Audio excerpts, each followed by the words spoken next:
So 501 is like English-speaking North America overall. It also has like Australia mixed into it and stuff like that. Then like 201. There's a list of what they all are, but there's like 5 different regions of the world. It's just location based.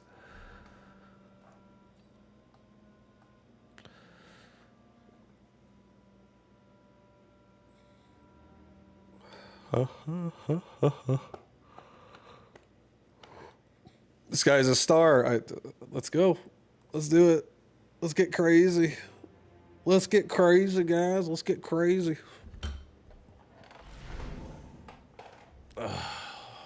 Aerial specialist. Oh yeah, it's looking aerial spec looking pretty good right now. Oh, 5,000. Oh man. Missile device, not bad either, but I definitely think aerial spec is top tier here out of these openers. Sledgehound too is pretty powerful. I feel like it's definitely not bad.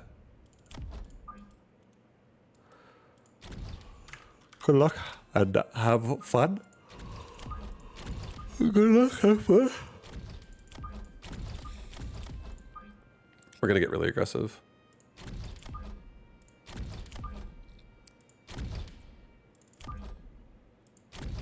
You know how we do it.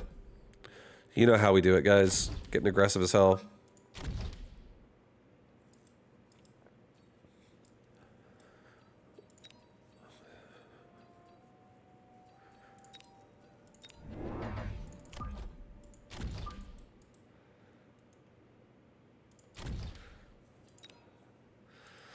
We'll go with that. So now I have both towers protected, and I have a really big push on the right side. Yo, Nomad, what up? Thank you for the 2-month resub. Welcome back. Welcome back, dude. I appreciate the prime. Thank you for priming it up. Nomad 14. This plays for you, dude. I got you. This wins on you. This round 1 opener, first blood. I feel good about it. This is powerhouse formation here, guys. This is ultimate power push.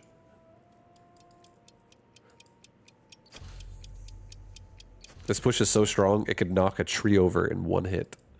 A big one.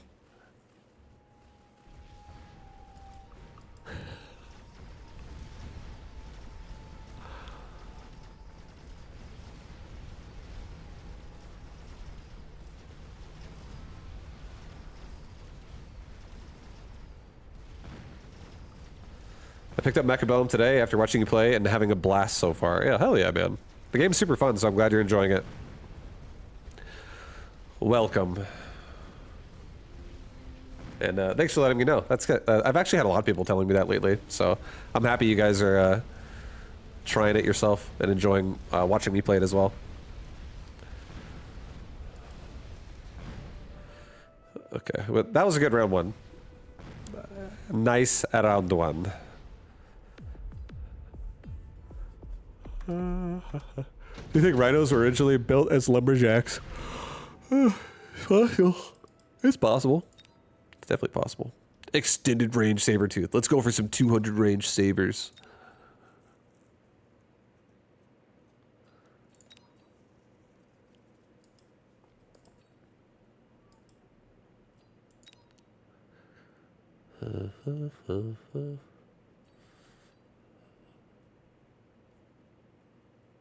I don't actually want to do extended range saber, but I could. Yeah, it's literally like that, the Goblin Shredder, exactly. I'm aerial spec, so I mean, improved Wraith also seems really nice. I'll just do improved Wraith. It goes really well with the fact that I'm aerial specialist.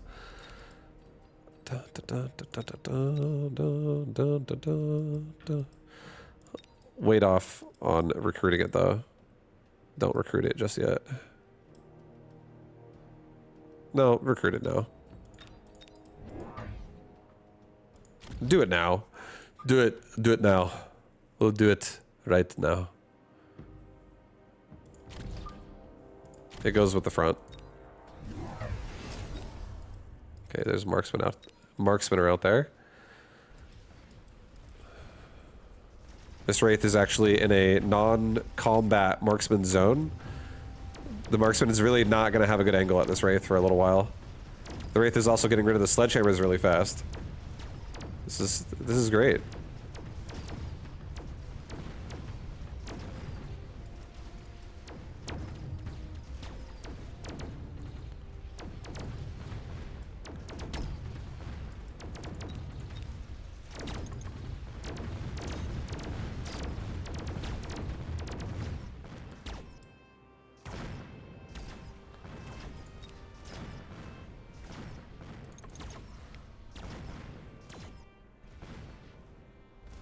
So close.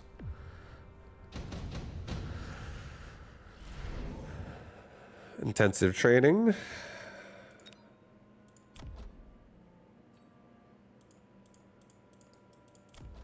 He might take aerial specialist. And if he does, I'll kind of like that. 2000. Part of me wants to take regen as well on my sledge. A little bit. Like, literally level my sledge again. Regen. 13,000 health. This thing's going to be doing 5.2. How do I feel about that?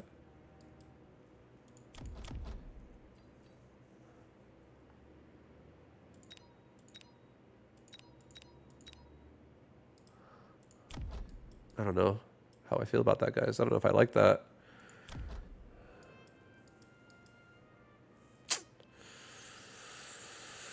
What's my abyss run?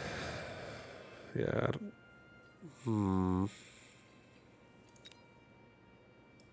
Here, we'll just do this. We'll just do this. We'll start off a game with something that's a little bit nicer for me. Let's get another hound, and let's get 2 groups of wasp. Get a wasp here, get a wasp here. We'll overpower the marksman with wasp, and we'll have hounds that kind of kill these crawlers. Okay. He's got aerial specialist now. We'll sell off the wraith.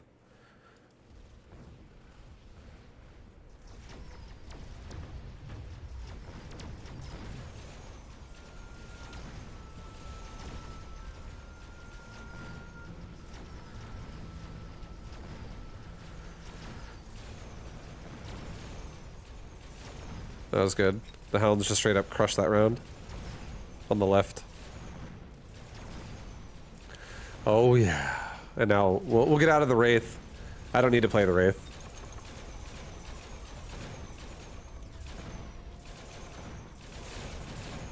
And we'll go down a different road.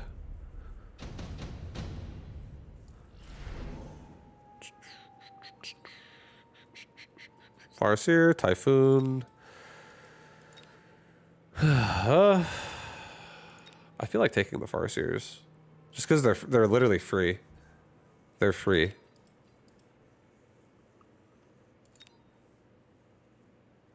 The Sabers are not bad either. Sabers could be really tanky. I could get... Okay, I'll take the Sabers. I'll also level the sledge. I'll put a Saber over here. I'll do the opposite thing now on this side with Sabers and Hounds. Get 2 more Hounds, get range for all Hounds. And now we just have like a crazy ass push going on. Actually, cancel one of those units. Let's sell off the Wraith.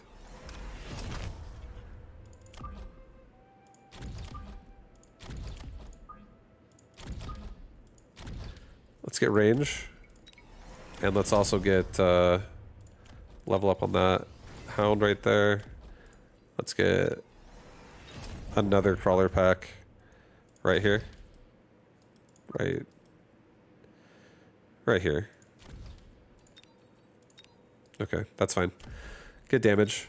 Go with that. You bet he takes the Farseer? I don't know what he took. He might have just... Oh no, he took the Mustangs, sorry. Yeah, he took the Mustangs. I'm happy with that. We took... we're going Hounds. So... He's really shutting down my air right now. But I only made the wasps so that I could disrupt the marksman. It's really about the hounds at this point, and the hounds are actually getting so much XP because they're getting most of the kills. And I can turn on mechanical rage this round, I would say.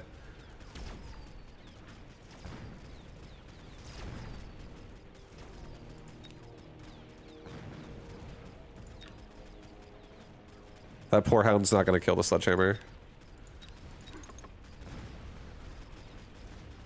He was trying so hard. Okay.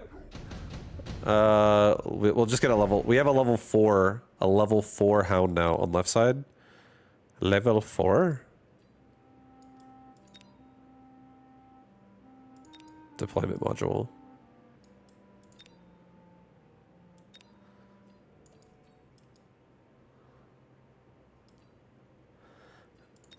I don't want to do this.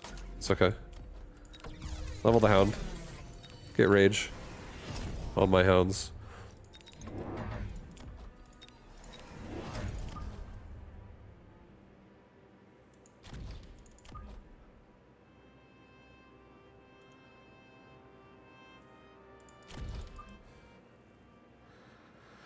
Okay, so now my hounds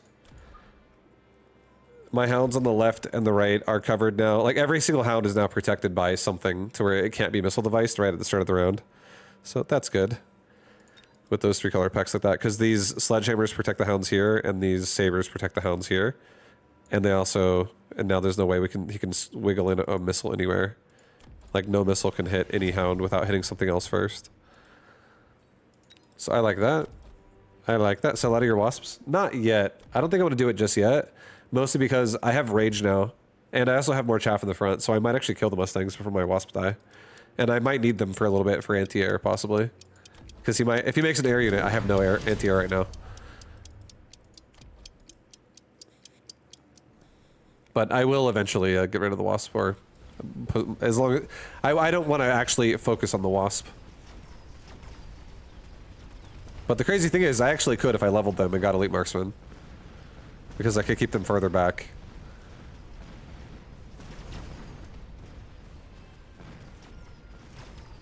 But yeah, I don't think I'm going wasp. There's no point. Like, there's nothing good about wasp against his army except for the marksman.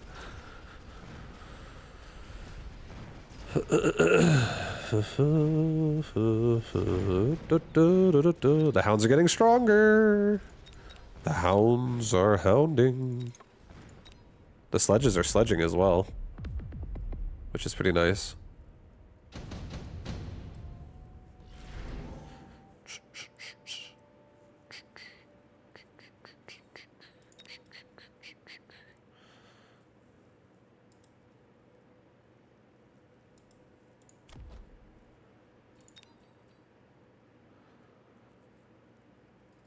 I'll do a level 2 melting point. I'll put it over here. I actually will sell out of the wasp on this side now. I'm going to level my hounds. I'm going to give this melting point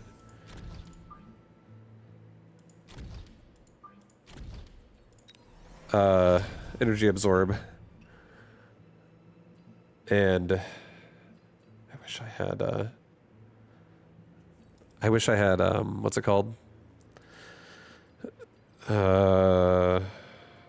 Armor on my melters right now. I totally would turn it on, but it's okay. But yeah, I'll put the melter in the front there. I'm going to also just get some chaff again. We're gonna cover our board a little bit more.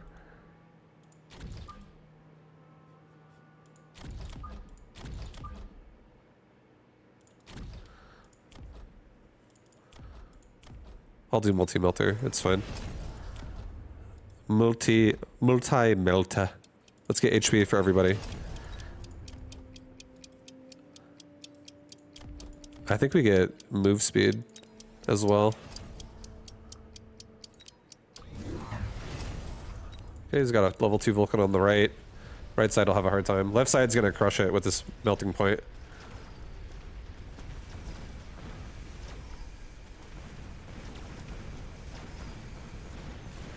Did you do Melter there to counter if he goes Melter? No. I went Melter here because I want something that can cover air and also be something really aggressive in the front.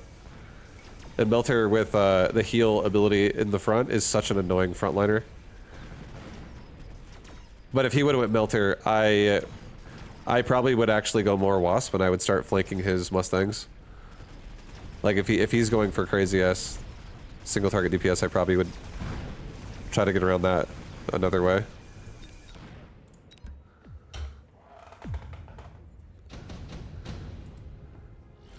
Enhancement module? No. Redeploy.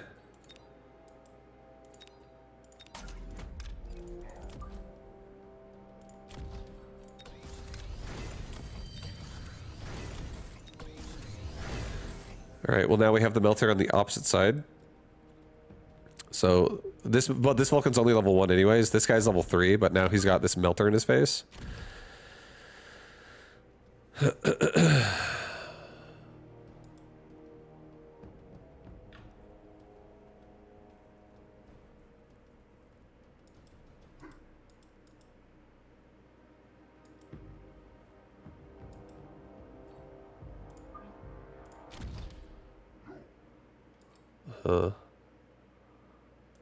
Does he have incendiary bombs? He does. I'll just get armor on my hounds this round. Make sure they don't die. And I'll get one more crawler in the back. I'll do a resupply. I'll get speed on everybody and I'll get another crawler again in the back on the right side because I'm going to be killing this Vulcan probably pretty fast. Sell off the Wasp. Get range as well. Fuck it. I'll also level the sledge. That's fine. It's fine. It's fine. It's fine. It's fine.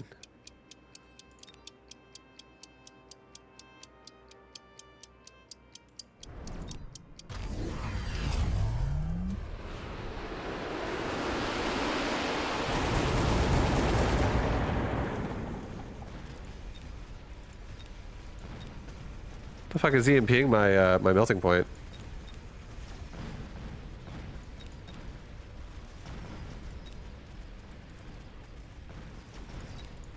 Oh, his sledgehammers. Okay, I was like, I can't see what the fuck is doing it.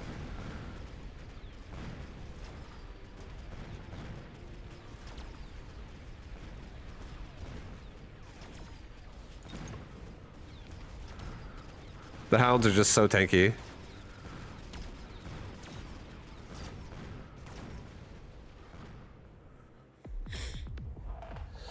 I calibrated gold 3 after 10 days of SC2. Thanks for your guides, Vibe. Hell yeah. Congrats. Congratulations.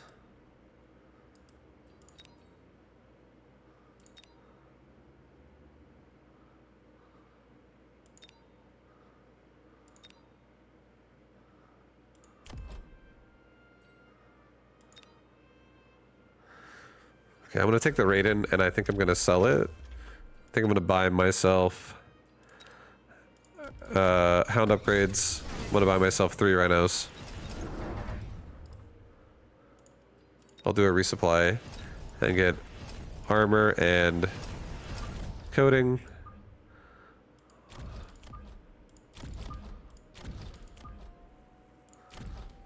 Put them all right here. These things are going to be so fucking tanky.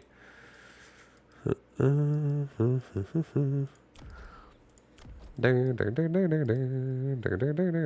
with that.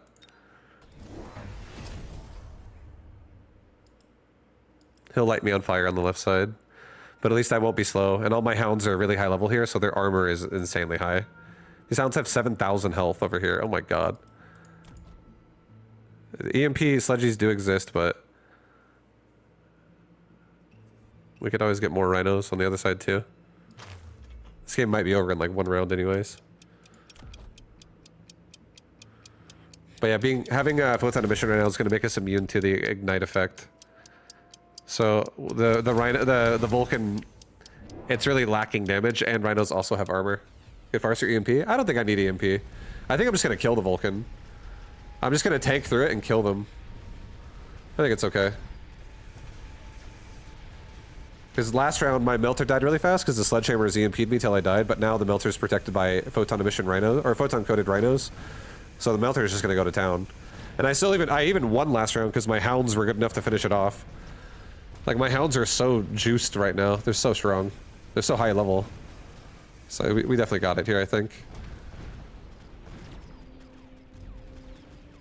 Like, that one hound on the left just can't die. Here, he's dead now.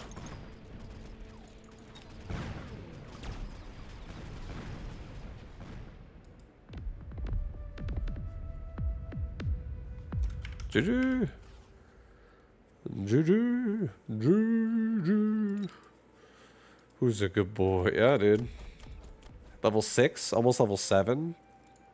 Level 3, level 4, level 4, level 2. No, it's level 3 this round. The melting point really helped it out. This one was getting crushed by that Vulcan apparently. And then level 4. The hounds were hounding. Hounds were hounding. You're the only person I know who plays Carry Hound. I fucking love Carry Hound. I love Carry Marksman. I love Carry Assault Marksman. I love Carry Hound. I love Carry Arclight. Carry Rhino. Carry Crawler. Maybe, perhaps. Maybe some Carry Fang. Carry Sledgies. So many carries.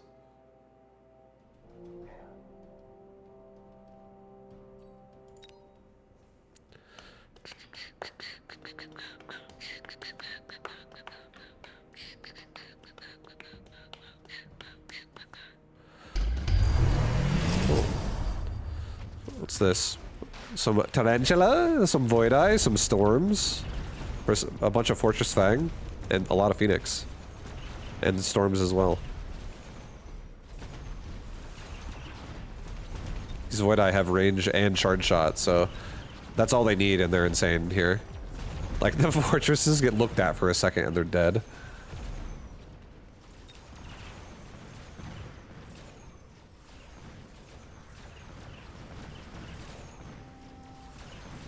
Oh, the Fangs are actually getting it done, dude. The Fangs don't even have any, the Fangs just have a lot of speed. They're 12 move speed because he's got temporary speed on and he's got advanced power system. Nothing else. But these Fangs are getting it done. They're just killing all the Phoenix. Just ramboing through it. Is range necessary on Carry Sledge? Yes. You have to have range on Carry Sledge.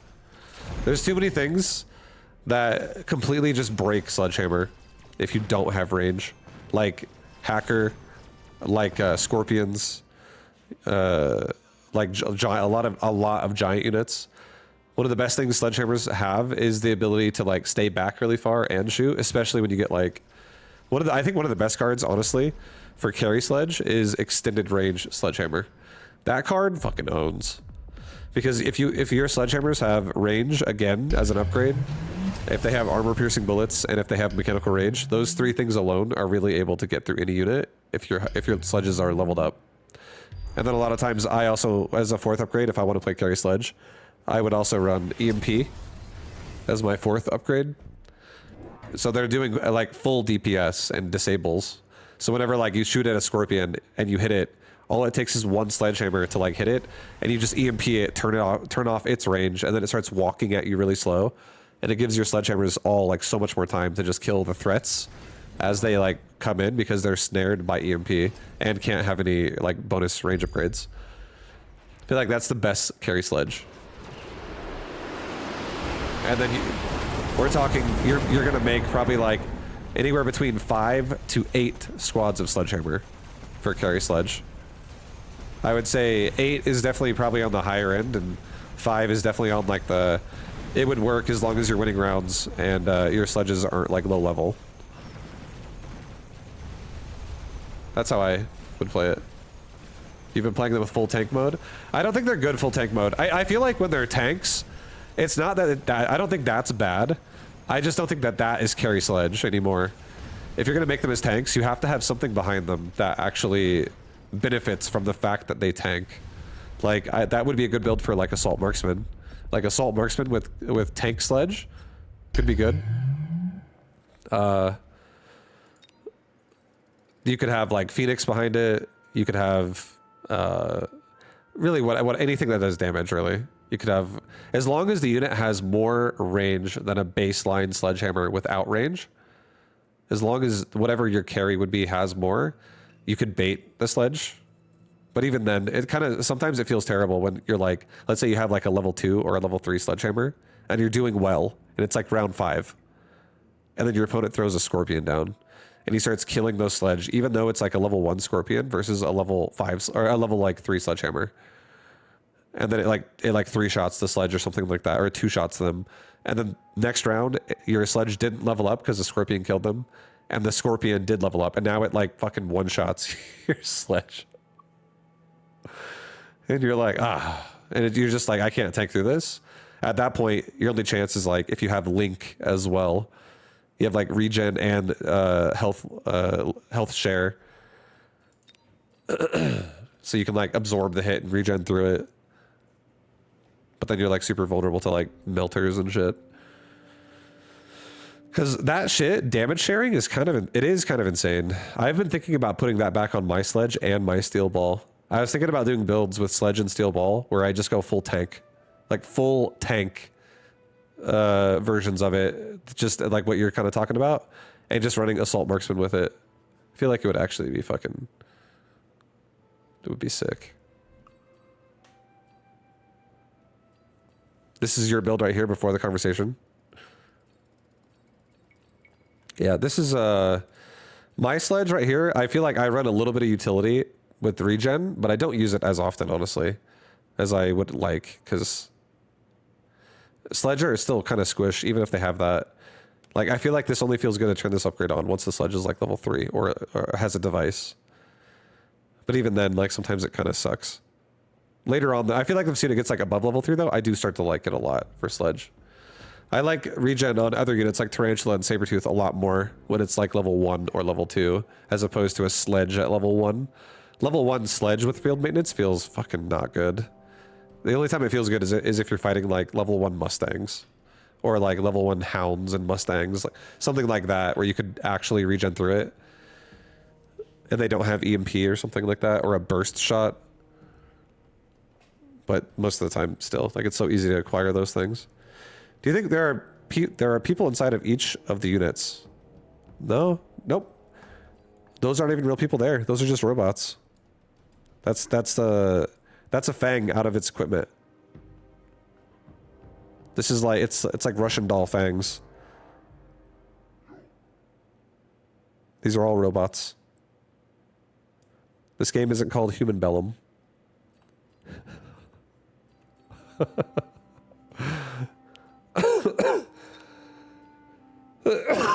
But yeah, like this upgrade right here, this upgrade set right there. That upgrade set right there is pretty sick. For a DPS carry sledge, I used to run that all the time. And I would do sledgehammer games probably like 1 in every 5 games I would play. I would do a carry sledge game. I don't think it's as good as it was before. I'll just throw that out there right now and say that. But I do think that this is still good when you have either a good sledgehammer board that happening throughout the game and you're just sledgehammers are doing well in the board you have and then you want to actually carry with them, or if you get mods where like you have extended range sledgehammer. I really think that like you can't justify always doing it because sometimes it just doesn't make sense. Like your opponent might have something where extended range isn't really going to help you. Like let's say they're like rushing you with steel balls and you're already able to shoot them even without having more range. Now if you get extended range, you lose damage and HP because at the cost of now you get more range. Something like that obviously would not be good. But if it's like a standard board, like a siege board where you're at your towers, they're at their towers, and you guys just start driving towards each other, or something of that nature where your range will actually be utilized because like you're still not within range of them, or you're barely at max range when you take extended range. Like if you're able to utilize the full range potential, it's very nice. It is really nice. And this unit, when you have like a lot of them together, when you have like, I think my favorite magic number was 8 when I wanted to really commit to it. I would have like 2 on the sides and then I like on the outsides of the tower that would meet like the edge of the tower. And then I would have 4 in the middle of the middle quadrant. So I'd have 8 in total. Once I had that, my board always felt pretty sick. It felt pretty, like I would start to like crush the chaff really fast. and then like like before getting armor piercing bullets, and then if I'm not able to kill whatever tank, like maybe he makes a bunch of fortresses or Vulcans or whatever, if I don't have enough DPS to kill whatever he throws on the board, I would then just be like, all right, fuck it. After mechanical rage, we just take armor piercing bullets, and then you just like you get through everything so fast. And then once they all get high level, as long as you have enough chaff covering them, they just last forever. They can last such a long time. I feel like this build, to get it working though, it takes like 7,000 resources. You have to spend like 7,000 resources for that. That's when this build goes from not good to good. Actually, like there's so many things in this game that break it. But if you have like 7,000, and this includes like leveling your units and shit, like all the investment, once you get to like over 7,000 in Sledgehammer, then it's like, all right, I'm starting to feel like I control the board now a little bit, like for real. Like you start really feeling the power of it around there. Something like it's very high. Shit, I didn't fix my Sledgehammer. So my Sledgehammer is now currently unmodded. I have 2 missing upgrades. I should have put them back on. Shit, dude. Don't give me Sledgehammers. Shit. No sledge openers.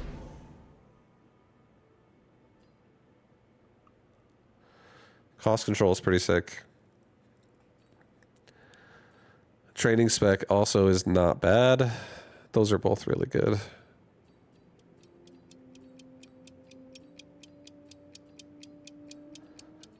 I feel like cost control would just be really easy access to mountain version of this. I really like the mountain version. I actually love mountain version hounds. I think they're so fun. So let's just do that. We're gonna go mountain hounds. Mountain hounds. Something like that this game. Mountain will probably be my anti-air as well.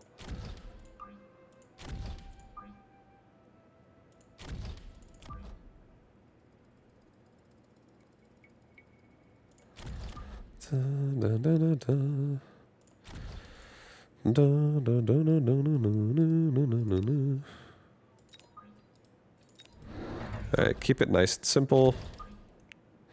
Keep it nice and simple.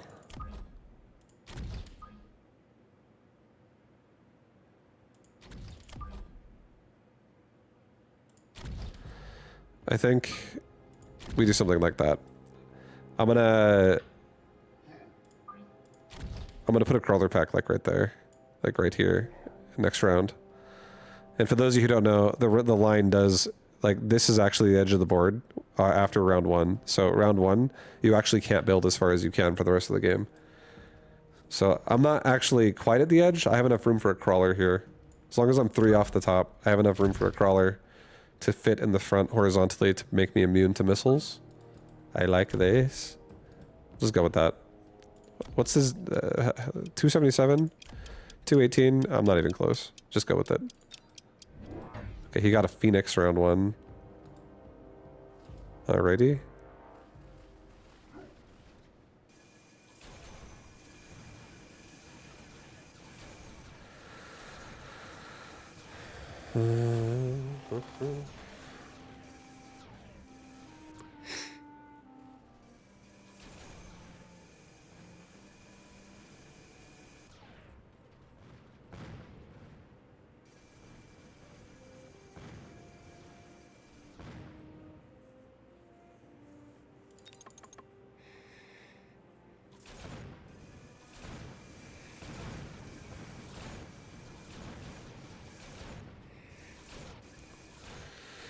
Well, I wanted my mountain to be my anti-air, but this is round 1 air. So, that's a little unfortunate.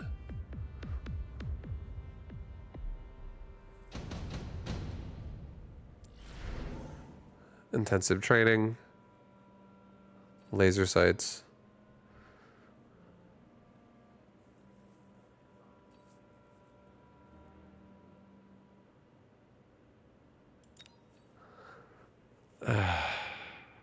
Shit.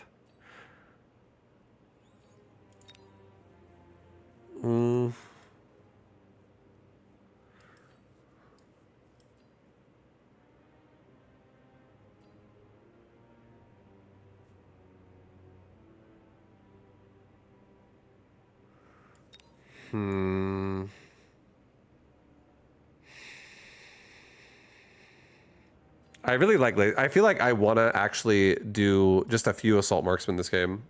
I feel like I want to make a few assault marksmen. I also really need to make a crawler pack right here. So I feel like I want to make 2 marksmen, turn assault on, either range device 1 or level 1 up. A missile device could also fix a lot of this problem right now. Here, let's just do laser sight. I'll do marksman, crawler, marksman, marksman. Put a crawler pack like right there. That way we're protected. No missile device can hit. Missile device can't even hit that, I don't think. Right? Get a range device. Get a marksman here. Get a marksman here. Missile device right there as well. Hopefully he doesn't put a crawler pack in front. He does.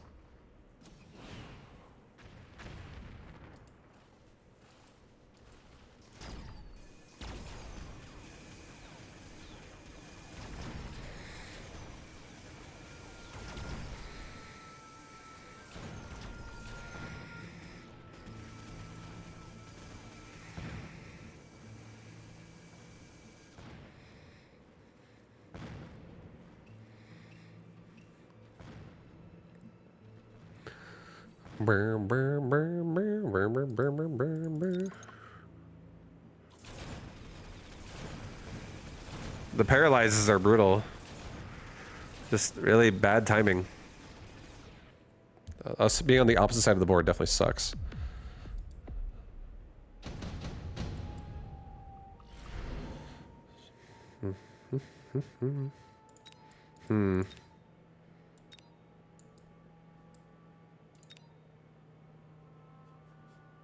All right, I'm gonna do a Wraith on the opposite side. I will absolutely sell this thing in the future if he, what's it called? You know, we'll see how the trade goes with it, but I don't plan on keeping the Wraith. But a Wraith is not a bad investment because of the fact that it's a drop right now. And I can hold part of the board with it now. With that. I'm gonna get a sticky oil bomb.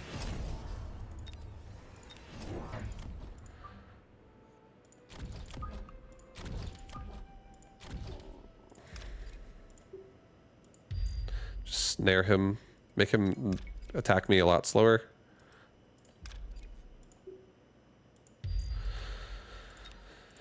Okay, let's try and hold this shit, guys. Let's try and hold this shit. Get damage. Okay, he got the Wraith too, so Marksman got a lot of work to do. This looks like it's just going to be a steel ball board. Pretty heavy steel ball board.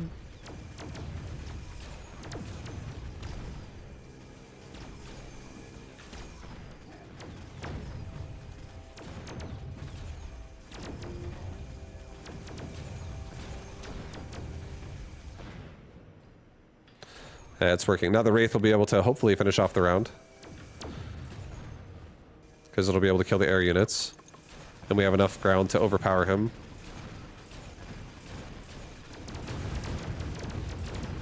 Hopefully. No, I lose.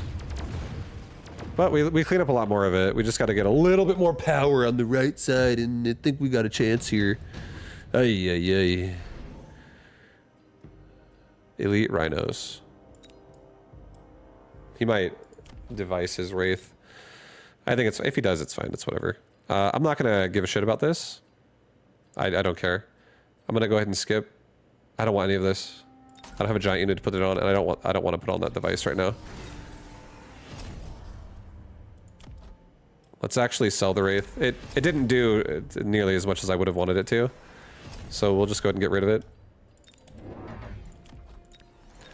And this guy right now might be going for...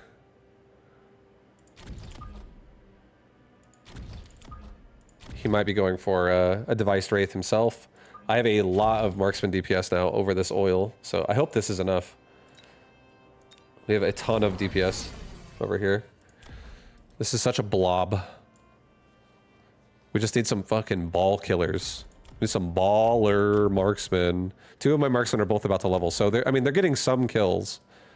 Now we have no anti-air for this side. We'll be making more marksman over there in a second. This guy loves air.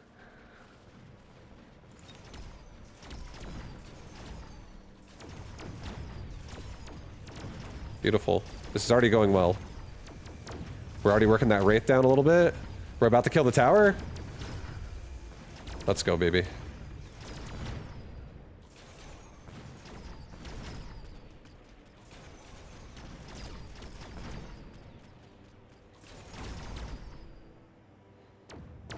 That's a lot of marksman XP.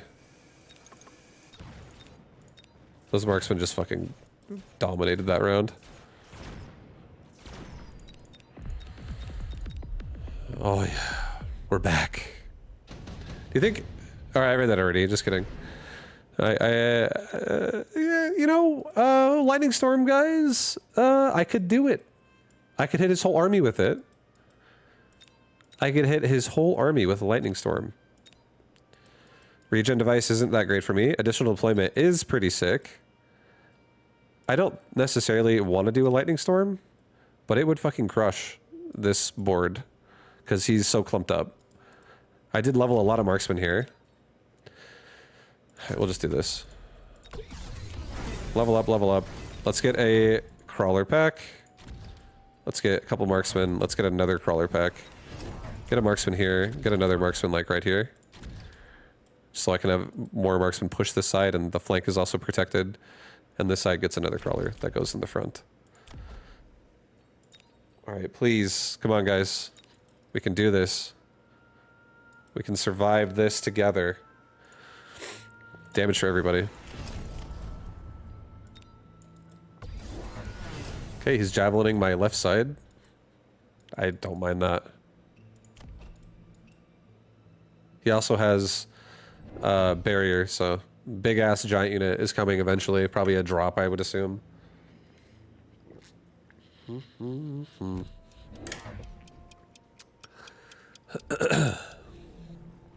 Alright, well, my marksman got so many levels and more damage. So we're gonna be hitting really hard on these steel balls and the Wraith.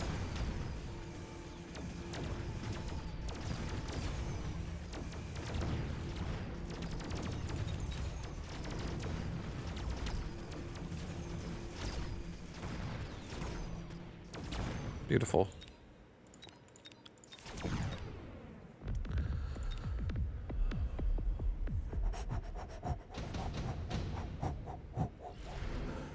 Oh yeah, deployment module.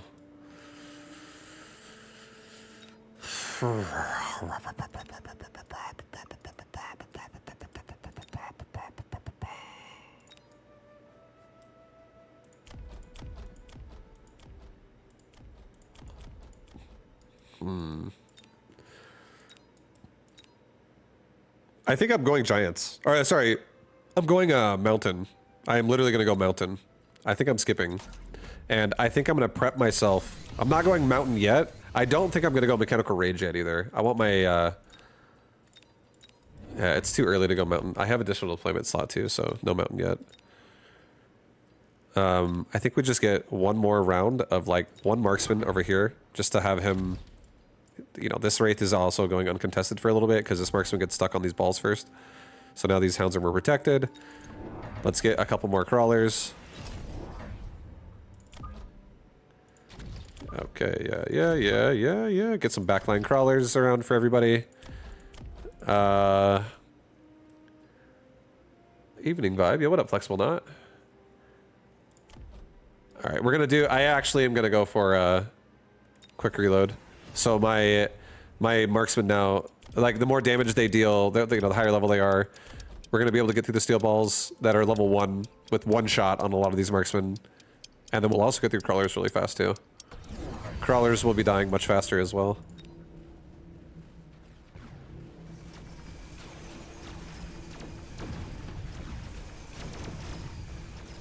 So if he turns on a mechanical division at any point now, it's not going to be nearly as bad for us.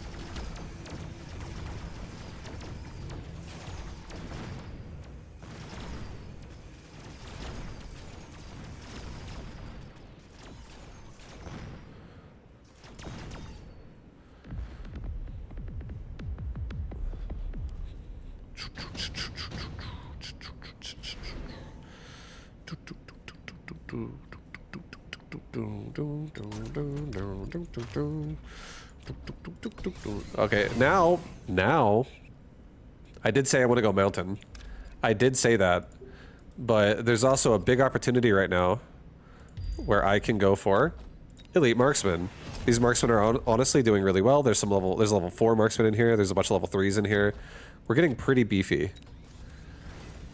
And there's so many steel balls, and they also have range now. So that's a little bit, that can be a little bit scary to look at. Let's go ahead and get some more chaff, I think, would be a good idea. Let's just make sure everyone is protected. Yeah, I want to be protected. I want to be protected. Alright, let's get... I'll get HP. I'll get range. Mountain, if this game doesn't end here, Mountain probably comes next round. I feel like that boat was such an opportunity to take Elite Marksman, and now that he has range, I also kind of want to get further away from the balls. I want to kill them from further out. This also does protect my Mountain more, too, when he does come out. Alright, he's got melting points with Barrage.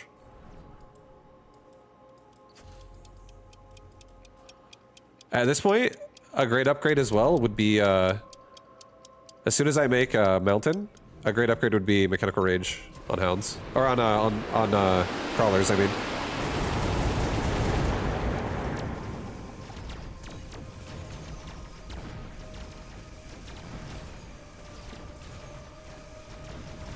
Yeah, he has like no chaff clear now. Once the Wraith die, his chaff clear is just dead.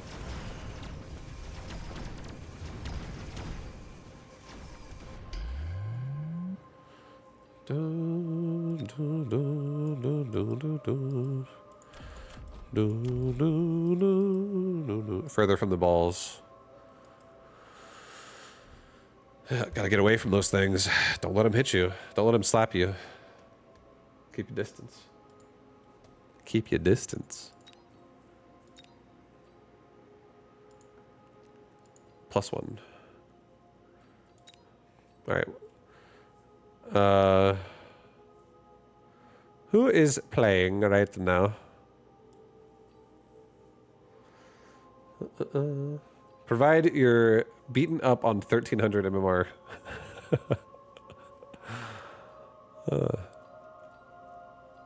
It's okay, it's a tournament. It's a tourney.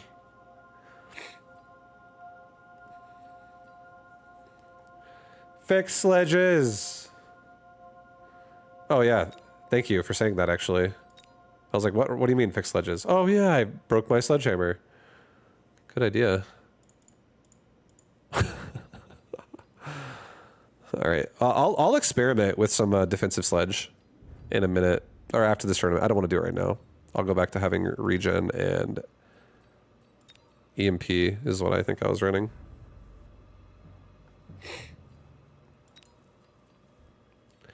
Thank you.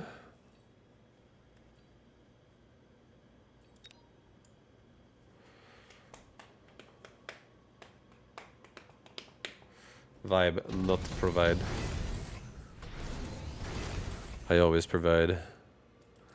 Oh my god, there's a mountain in this game. I wanted to make one. JB Tomes, thank you for the 25. Thank you, dude. Appreciate the love. Welcome back for another month, man. Thank you, thank you. Oh, that's rough. I want to see this. I feel like the hounds, like the front 3 hounds, if not all hounds, are about to die. I think the front 3 hounds die, though, to this missile.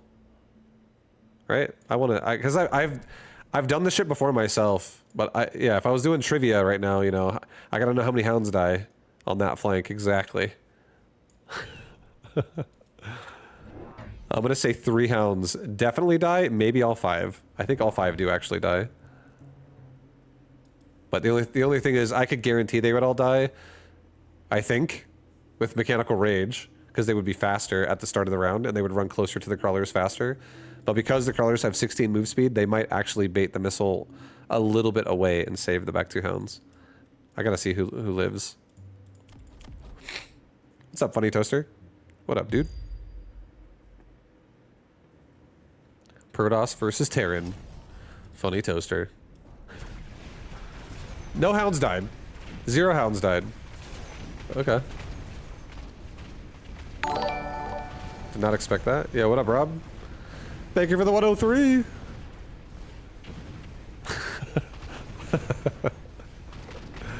Thank you, Rob. Much love, dude. Hope you're having a good day. Welcome.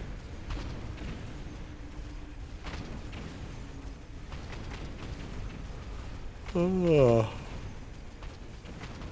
Look at that mountain goat. He doesn't give a shit. He's got 2 melters on him. It's like, not anymore.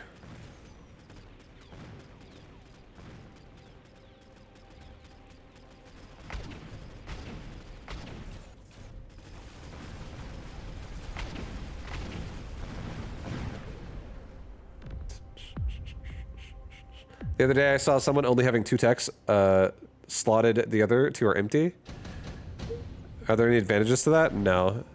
That's just the person is either, you know, just being, they're either being forgetful, like I would have been just now with my sledge, or they're just like purposefully like, I'm gonna be that guy that only runs like a couple techs on my unit because I think it's bad, and then these are the only techs I'll play. It's kind of that, it's like their signature, more so than it being actually good at the game. Like, you know, it's not actually, there's no benefit.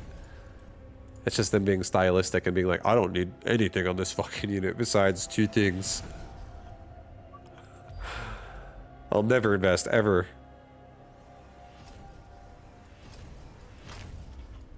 It's a lot of wasp.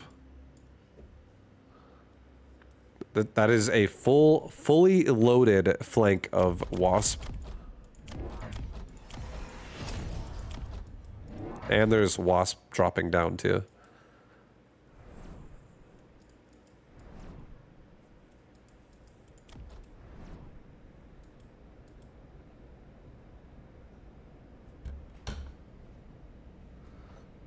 Every time I see this guy, I'm always like, this is just Steve-O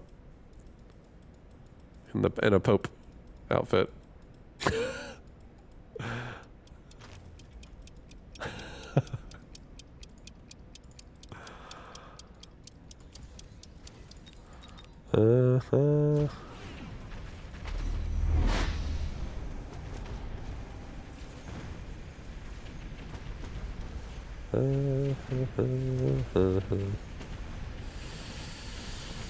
Okay.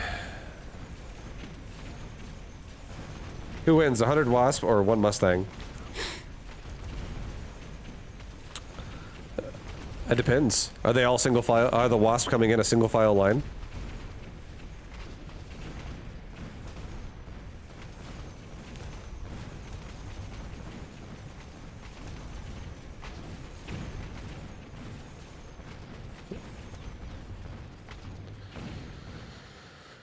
I could believe in a Mustang. You know, Mustangs, one thing they do really good at is they never run out of ammo.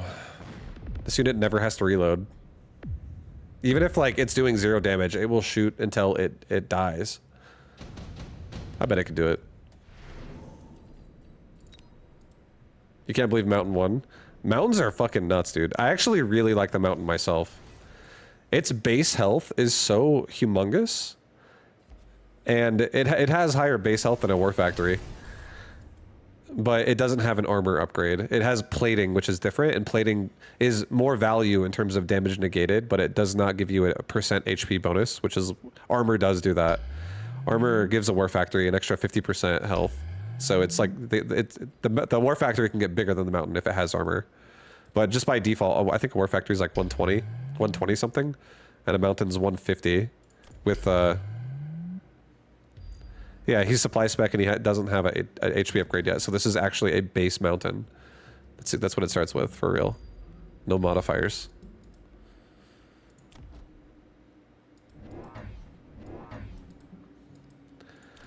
And they absolutely fucking crush. They have so many attacks.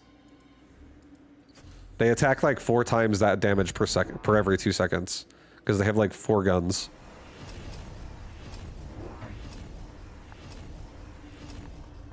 And then when you get saturation bombardment, they have like, they fire 16 times instead of 4 shots. But then, yeah, they have a 4-second attack speed instead of a 2-second attack speed when they have that. It's like burst fire for a mountain.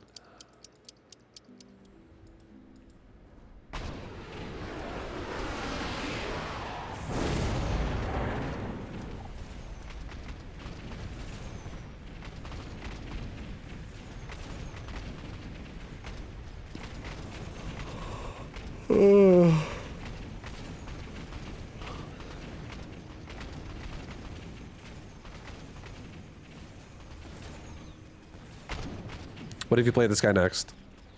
I might. I played him before. I've played Illuminati before. I feel like I've played everybody in Mechabellum before, at least once. At this point.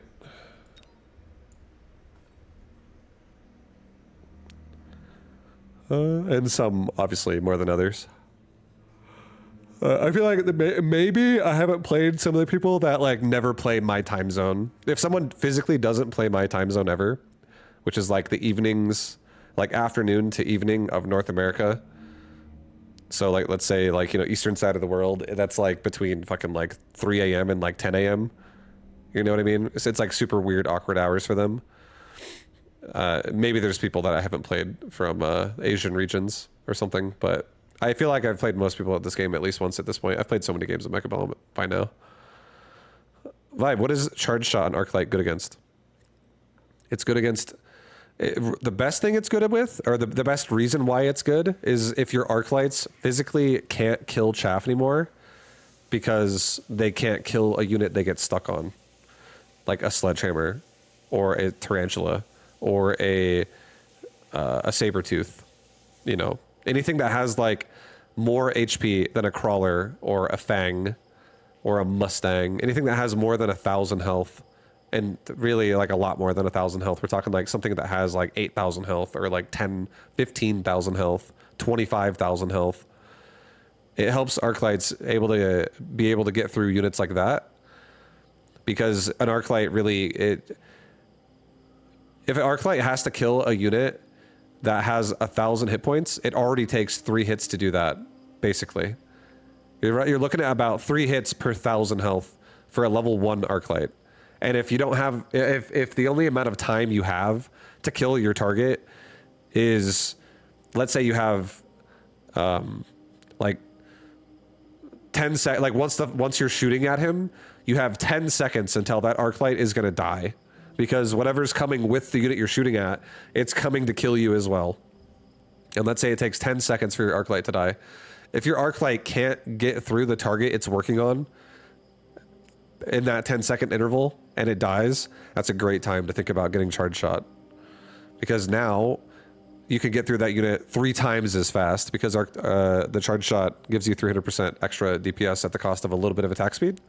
But it's definitely worth it if you can't kill a target you're working on and you're actually committing to Arclights. Like if you have more than 1 Arclight, you should just very much consider doing it. If you've already made like 6 Arclights and your opponent just made like fortresses, and you physically can't kill those, you're like, oh shit, dude, I don't do enough damage. Maybe Charge Shot again, yeah, you know, would be a good choice, because then you could actually, instead of Arclights doing 350 damage a shot, or like 330 damage a shot, you'd be doing now like over 1,000 damage a shot. And that's just like, and that scales per level. So you multiply that per level as well. So if you have a level 3 Arclight, you're tripling that.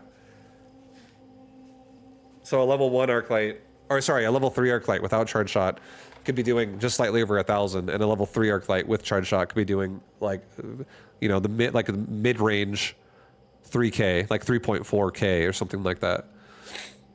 Definitely could be a lot higher. That's per shot. So it adds up way faster when you get Charge Shot if you need to kill juicers, big juicy units. But you should never ever get Charge Shot if you're already killing the stuff you're working on killing. Like if your Arclight is level 3 and it's killing a level 1 Sabertooth, and it kills it still relatively pretty fast. It kills it in like, let's say 12 hits. That's not that bad. It's not too bad. Because if it's not struggling in the rest of the fight while it kills it, Because if you keep leveling it up and if you keep scaling your damage with like damage modifiers or on your either your tower or the passives you can buy, like that one right there, advanced offensive tactics. Once you get stuff like that too, it also scales you up even higher a little bit, which just helps your damage, especially when you're higher level.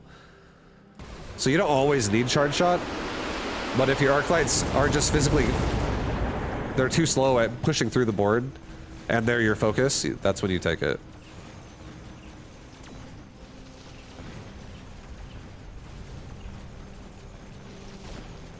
And then if you start struggling where you're like, one of the common things that happens when you do things like charge shot is someone will be like, oh, now you're worse at killing chaff. And then they just like have a lot more chaff. They flood you with chaff more because your arc lights will not kill it as efficiently now. That's when you probably have to do something like maybe get like a Vulcan, get like some fire or get some other, now some new chaff clear. So you don't have to rely on just the arc light to do it.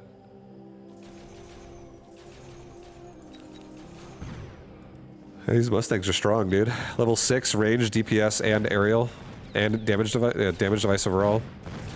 While paralyzed, they're just crushing the wasp.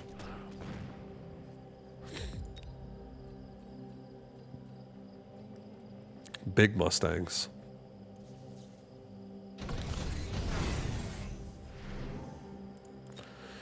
Charge shot is dangerous because it reduces the shooting ratio. That's why it's not my preferred in high MMR. Charge shot, though, is really good if your arc light is able to use those shots to kill important units. Like, let's say your opponent has a lot of tarantulas near the front, and you have arc lights, like, at the towers, and the tarantulas are charging into your army pretty fast. Let's say the arc lights you have elite marksmen, and they're, like, level 6 or some shit, and you have, like, 160 range on your arc light, and his tarantula only has, like, 120 range. And you're able to shoot at the tarantula pretty fast because they're near the front of his army, so they get into your range really fast. That's like not a bad time at all to have charge shot because you can actually delete his units that are important way faster. And another thing too I really like about it is charge shot actually goes really fucking hard with aerial specialist. You can have arc lights killing Abyss, and you can have arc lights killing overlords. Like you can actually kill air armies with Arclight, and if they go Wasp, Arclights are still good enough to just kill the Wasp too. I feel like Arclight actually is a unit that when it scales up is really strong, but it's only really strong as a carry if you have charge shot and if you have aerial spec. If you don't have either of those, you should never carry on an Arclight. I would say a way you could play an Arclight without having to have charge shot would just be a utility Arclight. Like you could have range, elite marksman, and maybe that's it. And then if you want to have other upgrades, it could be like armor and EMP. And then you could just let that be, you could EMP with your Arclight whenever you want EMP. You could tank with your Arclight if your opponent's going Mustangs and they're actually becoming a problem or something like that.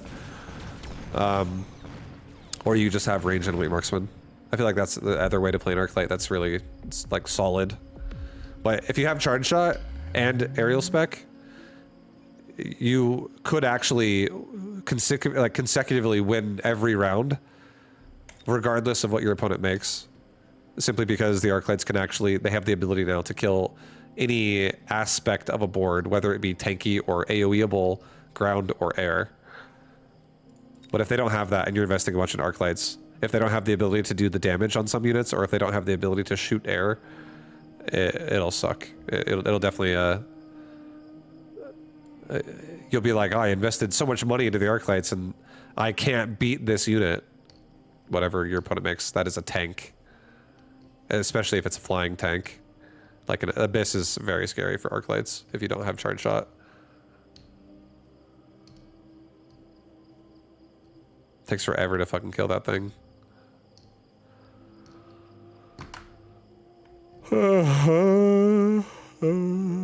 That's my thoughts. I've done a lot of Arclight builds in the past. That was my favorite unit in the game for like a year. And yeah, I feel like that's, you can definitely play a lot of stuff with it, but it needs power if it wants to actually go to like round 10.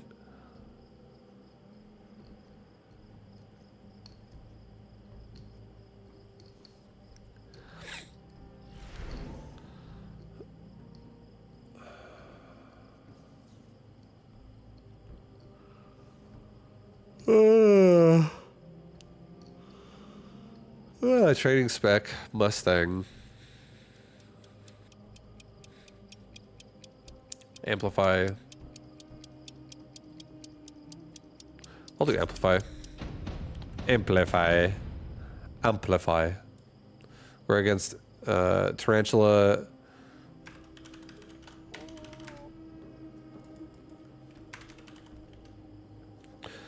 We're against Marksman Tarantula. I'm also going to make Marksman. Myself.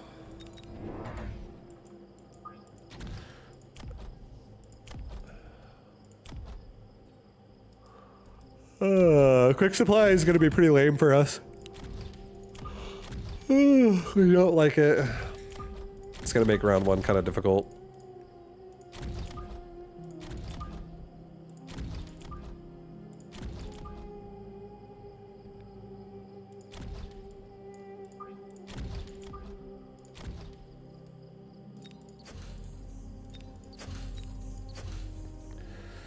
All right, something like that feels decent to me. Something like that, yeah. This feels okay. Go with that. Oh my god, there's so much power. This guy's fucking got power for days.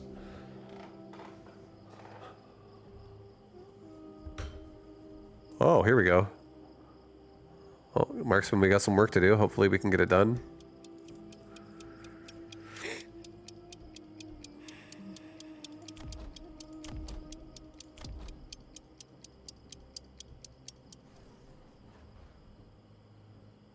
I think we lose the round though, for sure. Two sabers is gonna be like so powerful right now. It's gonna kill my my tarantulas like instantly.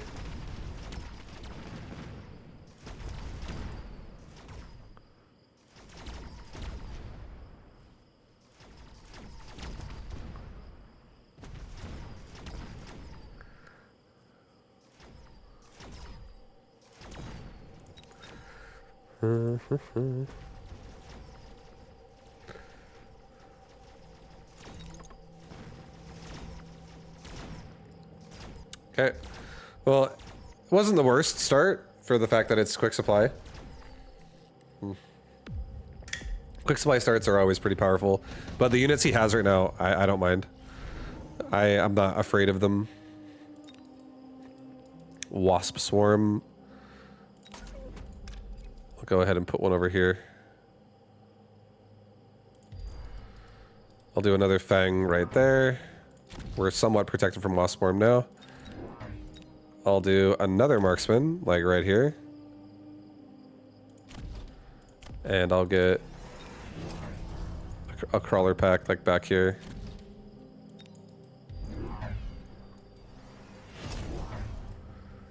Dun, dun, dun, dun, dun, dun, dun, dun. Okay, well he's got...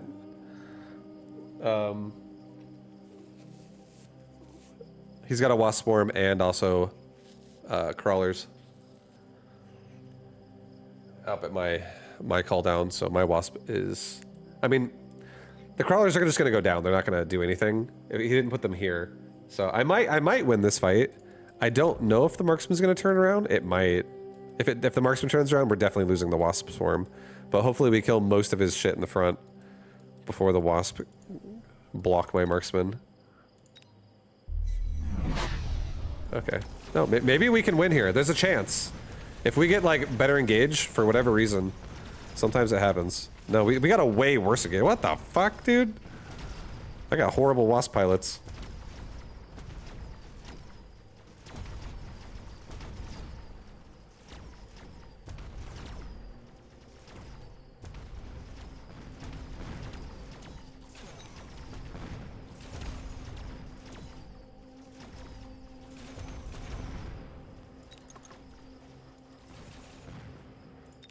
I don't like that he gets the towers every time. It's just extra XP.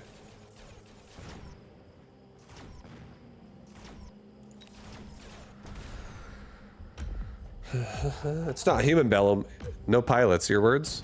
Mechanical pilots. Drone pilots.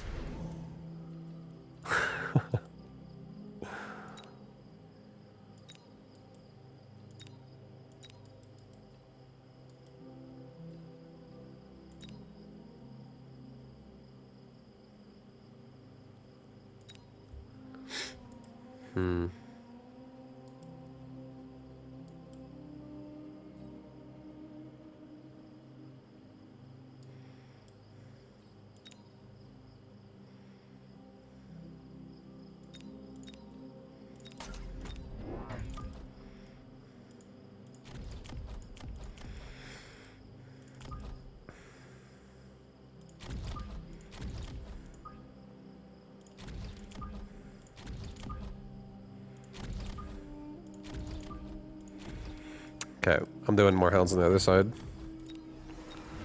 More hound this on the other side, guys. I need some fucking control here. We have very bad control. Now we also have a crawler pack that's going to turn a lot of this away. Some of his crawlers might also come for this, but we might make him make another tarantula. We might not. It's whatever. But I do like the idea, though, of being able to block out some of this damage for a second.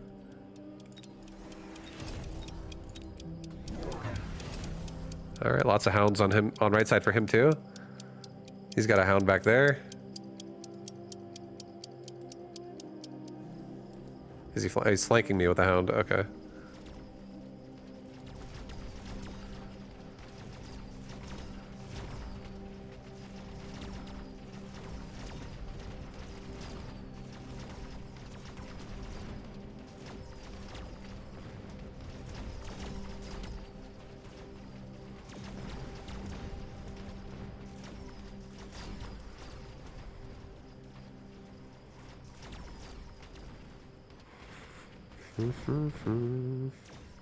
Well, this is a little bit rough right now. We're getting bad overall engages. Smart marksman. That could save the game.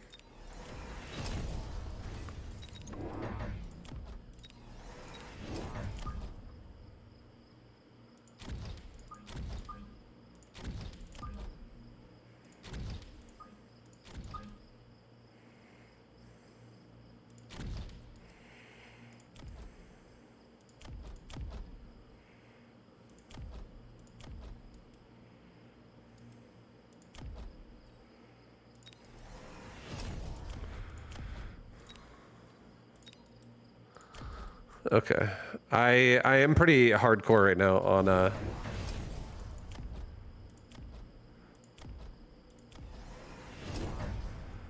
marksman at the moment. Hopefully my my hounds are able to kind of like stay back and let the marksman tank the initial shots this round. I'm hoping the marksman tank the round. More of the hounds on the right side. Left side. I mean, left side, I don't know. Left side's got some fangs, but fuck, dude. It's scary. Left side's scary, let's just say that. Hopefully we can just, like, physically get through it fast enough.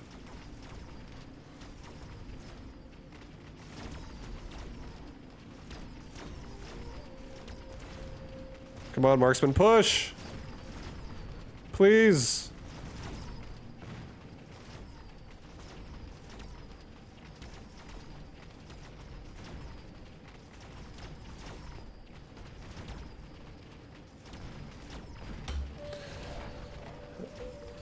Yep.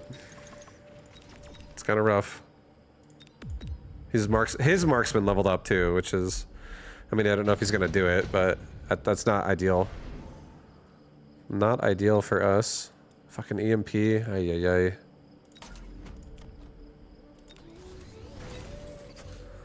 Ay ay ay. Ay Dios mío. Range on marksman. Crawlers.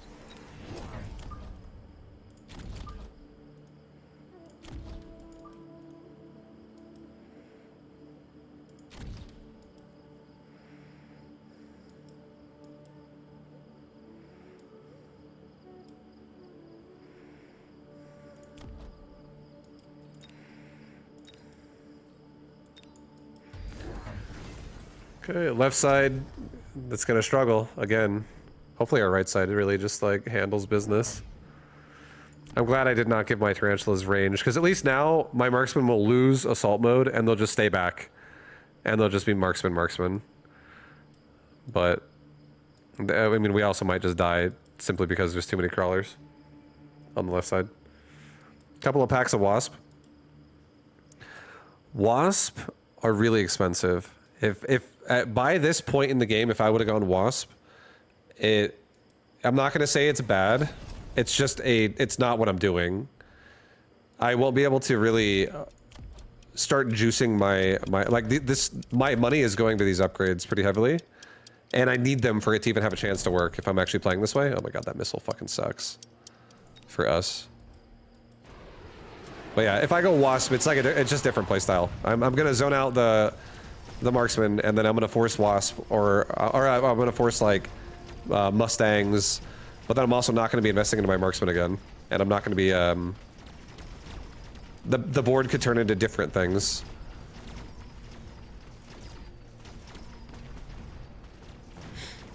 Sleeps for the week.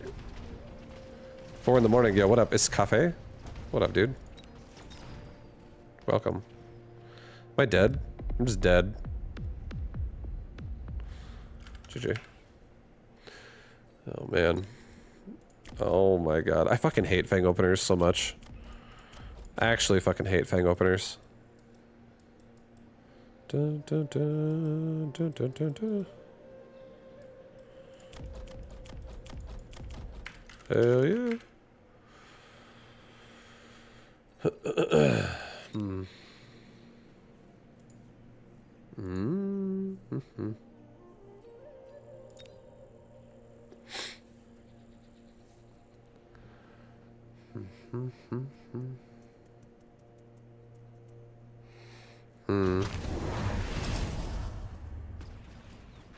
Yeah, I mean, fangs definitely don't give you the ability to really push. They don't feel good early game with that.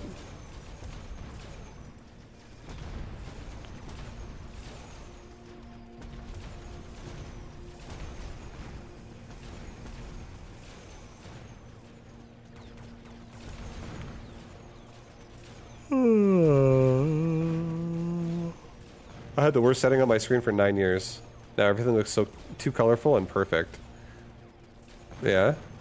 Were you on like a bad refresh rate or something?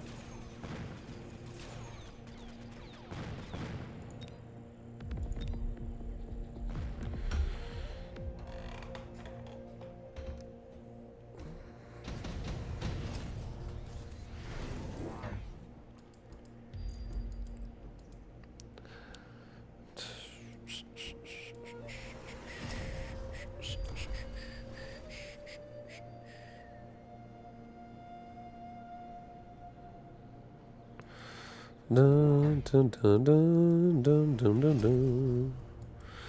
Brr, brr, brr. The default setting on screen's internal was not set to... It was set to some gray, weird racing setting. Oh, how weird. Well, I'm glad you have a beautiful looking monitor now. Hell yeah, good for you, dude. Hell yeah.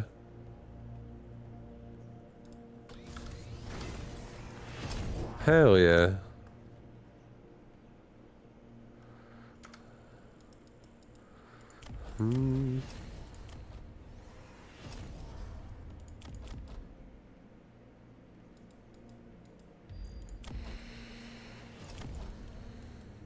Is this tournament single elimination? For winning it, yes. For playing in it, no. If you lose a single round, you automatically cannot win. There's no loser bracket to victory type of thing. You're just now essentially in the loser groups overall, and it's like you try to do the best of the losers. But yeah, the way it goes is the tournament just it tries to like match people based on score. So like the round 1 is based on seeding of MMR. So like top MMR will play bottom MMR, second highest MMR will play the second lowest MMR, and so on for the bracket to start. And then from that point on, it still tries to seed you, but it organizes you based on groups after the first round, which is your record. So if you're 1-0, you 1-0s play against 1-0s, and 0-1s play against 0-1s. And then so on and so on. And then up until the very end of it, on Saturday, it's always either 6 or 7 games. It depends on if people abandon the tournament or not. If people abandon too much, it can be only 6 rounds. But if nobody were to abandon, then it would always be 7 rounds. GG Vibe, impressive MMR, my dude. Oh, thank you, Egophobic. Thank you, baby. Are you tournamenting now? Yeah, I'm 2-1 right now. I'm in a tournament right now. I'm in that shit right now, baby.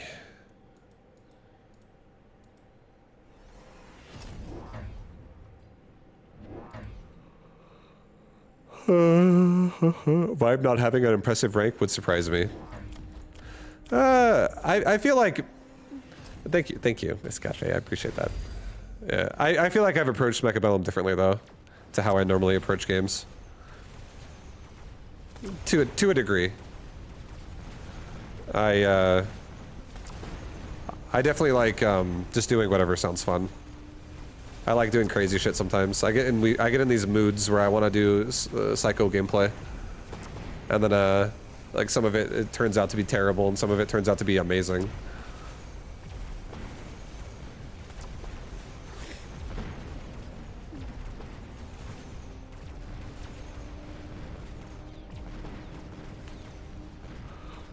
But I'm not playing Mechabellum the way I played StarCraft, where I was like playing as a pro, against pros, and with pros all the time. That's like all I would do in StarCraft. And in this game, I just ladder. I feel like I'm way more casual. I just play mostly just to entertain people. But that could change. I'm excited to play in this Beastie Cutie tournament that's happening as a starting of tomorrow. For Mechabellum. Shit like that sounds fun. Just, you know, events. Vibu Invitational next trivia episode. Yeah, I gotta really pay attention. I gotta figure out how to, I gotta learn all the ins and outs of every little detail. I gotta look at all the stats, count the levels, memorize everyone's level, memorize every unit's XP value, including levels. Memorize all of it. I gotta be ready for trivia.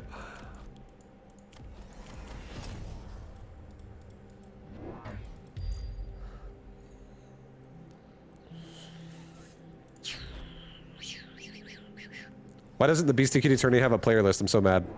I think it's because people are still getting invited. They're trying to get a lot of RTS names to play in it, so I don't know if they even have a... And also, it's gonna be like I don't know exactly. Yeah, I'm not organizing it, so I don't have all the details. But I think they're just trying to get more people involved as well.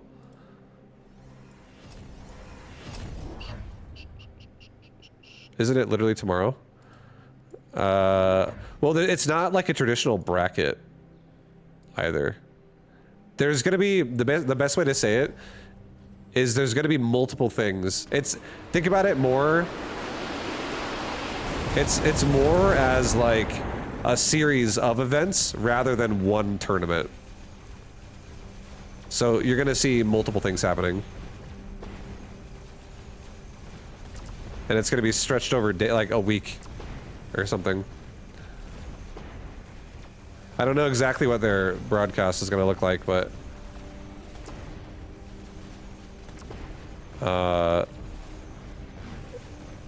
yeah, there's more than one tourney.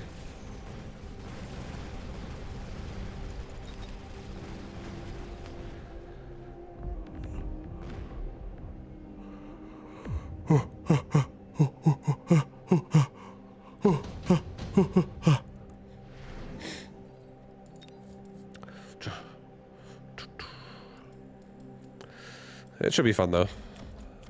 It should be fun.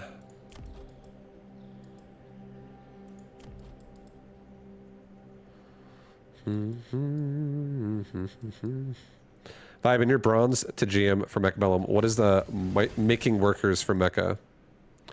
There isn't any. This game doesn't have efficiency. In terms of like, there's no mandatory upkeep. You have to like that's it's just not a thing in this game. Everyone's economy in this game is set as each other's economy, so there's no way to like boost your economy in this game over your opponent unless the cards give you opportunities to do it. Like it'd be like the cards show up and you pick the supply option, and it's not always the best, but in this game your resources are called supplies. So if there's a card that's like you get plus 50 supply from now on, but to buy this card it costs 100. So you have to, like, in 2 rounds it'll pay for itself, and then every round after that you'll just get bonus money. This game has stuff like that. And this game also, the most efficient thing you can do in this game is use a field recovery item. It basically allows you to sell something, and you can sell 1 squad per round. And there's also a device in this game that allows you to like upgrade units for free if it has the device equipped. So you can like put a device on a unit, level it, sell it after you level it, and you get the money. You pay for nothing for the level up because the device gave you a free one, and then you get the device back when you sell it, and then the level up cost that you didn't have to pay for gets added into the value when you sell it. That's the most efficient thing you can do in this game, but I would say you won't even have that module, that device, you won't even have it more than 10% of your games. You will have it sometimes, but like you'll probably have that thing like a use case of like 7% or something like that. Realistically, it won't even be in every game. It's not even guaranteed to be there. So this game doesn't really have like efficiency economy set up. I understood field device in that explanation. Yeah, thank you. Yeah, the only thing you do not get back in terms of your investment when you sell something is if you actually got tech upgrades on that unit. So if I make an arc light and I upgrade range on the arc light and then I sell it, I don't get back that range investment. That's gone. That's still on the arc light. That's like my arc lights. If I make more of them, they have range. But if I don't have any, then no one is active, but they still have range even though they're not active. But then if I make new arc lights, they'll have range again. You don't get that back. You can't take your tech back. But you do get full investment back from levels. So if you level something to like level 5 and then you sell it, you get 100% of your money back for all those levels as well. So it's really nice when you leveled them for free. And then you get paid, basically. You get bonus money for selling it at that point. Because the device allows you to level shit for free. But again, that device is in like only 7% of your games, probably. It's very uncommon. You technically lose a deploy slot as well, but don't think about it if the unit is a part of a drop. Yeah, like sometimes selling is great. You don't even really want the unit. Would you say it takes 3 rounds for it to pay itself? Because you lost 50 from the passing. Yeah, true. That's also fair. Correct. But it sounds weird that like that is a technicality that you understand if you play the game. But if someone's trying to learn and you tell them that, I feel like telling them that stat confuses them. Because that's like a... It is real, but the people are like, what? You get, wait, I thought 150 times 2 is 100. What are you talking, now it's suddenly you buy something for 100 and then it's worth 3 50s. Like, I feel like trying to explain that to somebody that does not know, really, would just confuse them. But that's correct, though.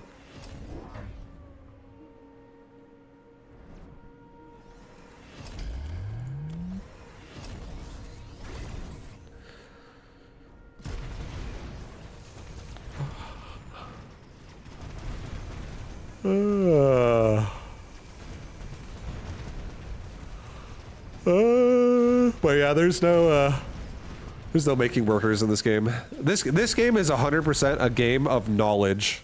That's all it is. This is like this game is so like, let me say it like this. a lot of times when I used to play StarCraft, a lot of people would compare StarCraft to chess. But this game is so much more like chess than StarCraft. Because this game has no micro. This game is all knowledge.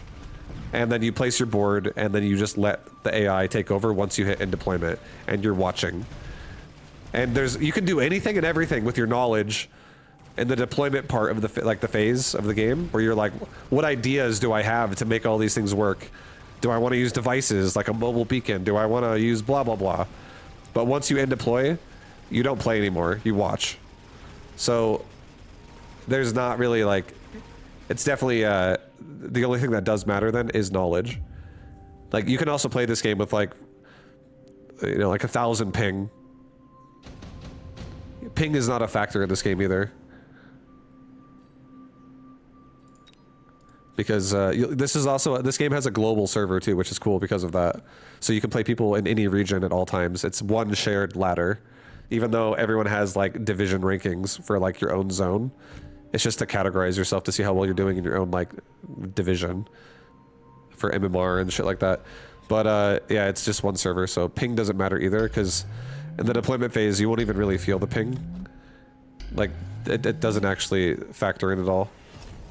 Because you like put a unit on the ground and you just like leave it there.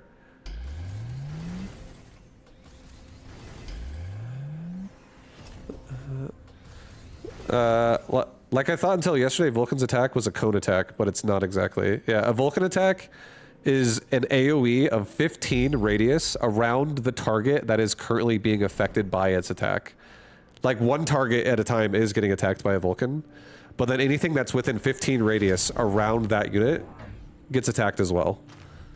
So a Vulcan could literally shoot fire over oil and hit something on the other side of oil, and the fire, even though its animation is going over oil, it ignores it. Not exactly? What do you mean?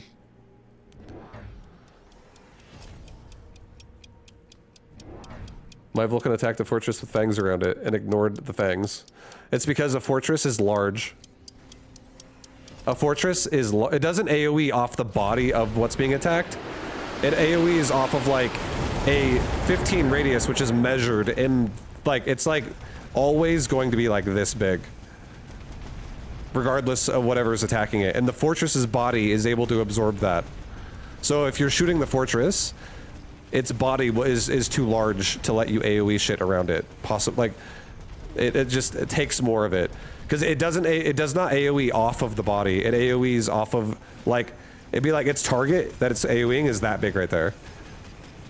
Like, that's its, like, initial target. And then everything around that target is getting AoE'd too. So if this target moves over here, the box of AoE would then be like there. If the target moves here, the box of AoE would be like that around it. So if a fortress is standing there and a fortress is a big boy, like, look at a melting point, right? Like, an AoE of a Vulcan would not be able to be like bigger than the Vulcan, or sorry, the AoE of the melting point, or the AoE of the Vulcan would not be able to not only be bigger than the Vulcan, but like also AoE like 15 off of it. It wouldn't be that large. It would be literally like that big inside the Vulcan. So if the Vulcan's getting hit, if units are running directly through it, like underneath it, or like right next to it, possibly, you could have them, if they're like wrapping around it in a certain angle where they could get clipped by it, it's very possible. But yeah, it's just the body will absorb it. It's a group of enemies, so if it was a sledge, it would attack only all sledges of the main unit. No. It's just, the only thing that matters is what is the unit's size, and some units displace other units more. Like a Sabertooth, crawlers do not run underneath a Sabertooth. They don't run right there, like up its butt. They run around it to the left or to the right. They would be going this way, or they'd be going this to the left of it or to the right of it. They would not go underneath it. So if the unit's body itself is too large to displace the radius of the AoE, then they safely run around it. But if the units, if the AoE that's happening to whatever unit's getting attacked, like a sledgehammer is not as big for sure. A sledgehammer's body is definitely not as large as like a fortress, for instance. A sledgehammer is more like almost the size of like a steel ball. And a lot of times when you have smaller units, there are gaps in the units So there'll be like a smaller body that is AoEing like that, and then units will run between the gap, and then it has the radius is still able to hit things like crawlers. If it's one body, units can't run through it. There's only particular examples where that can happen, but most units can't run through each other. And then if it's smaller, then they can. If it's like multiple, like again, like sledgehammer, steel ball type shit, they squeeze through the middle of those squads. They run between them. So then the AoE like goes into everything else between them.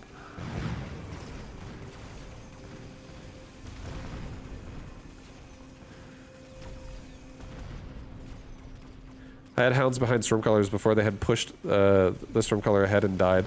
Yeah.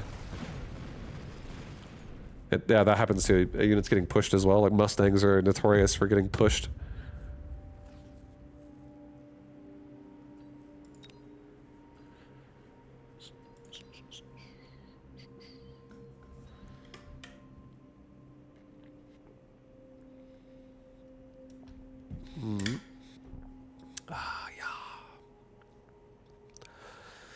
How's everyone's rankings doing in here, huh?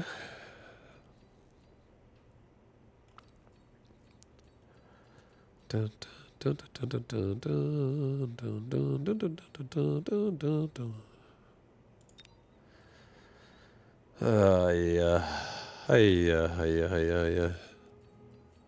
All right, guys. Going into our next game, man.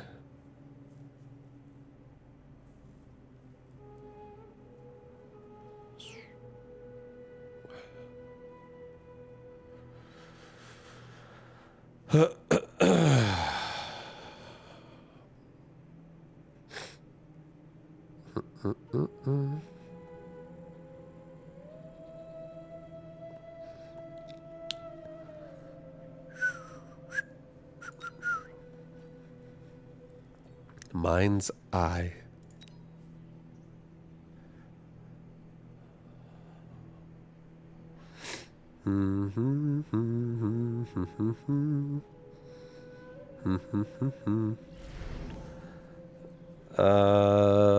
God, dude. Fucking, this is the one thing I hate. I like get so many fang openers when I take this shit because it's like it's so high HP. Ball hound as well, but a fucking fang opener again.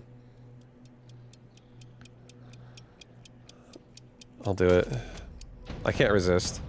I actually can't resist these openers. They're impossible to resist. It's just physically not possible to resist them. They're too good.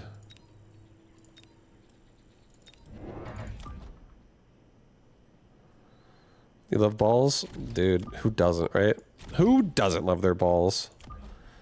Balls are sick.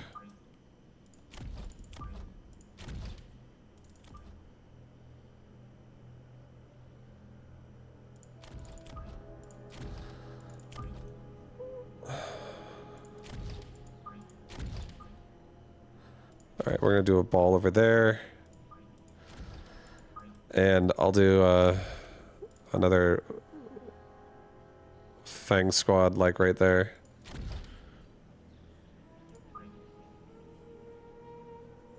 Just to start us off. Get a level 2 hound on the side, I think. Okay, well, this is it. We're going with that. Oh my god, he's so stacked on the right tower. Okay. Hopefully we're able to hold. My balls should get the left tower. Come on, hounds and balls, push! Get through the sledge! These are level 2 hounds on the right, so they're actually killing sledge pretty fast. And we're about to paralyze them. Please paralyze so fast. Please, please, please, please, please paralyze. Paralyze now! All the hounds are dying! Oh. Shit, dude. That's not good, man. That's not good, man. So much marksman heat over there. Too much marksman heat. What spec is this guy again? It's a rhino specialist. Okay. Holy. This is such a good card. Let's take a Stormcaller. Put it right there.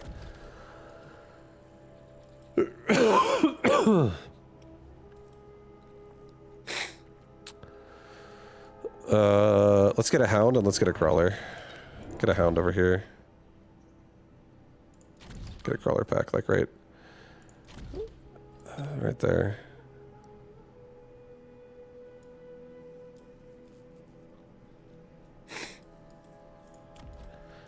Dun, dun, dun, dun, dun. Okay. I can't really do much else here. I'll just take damage. Okay, there's a missile device now and an arc light on the left. Alright.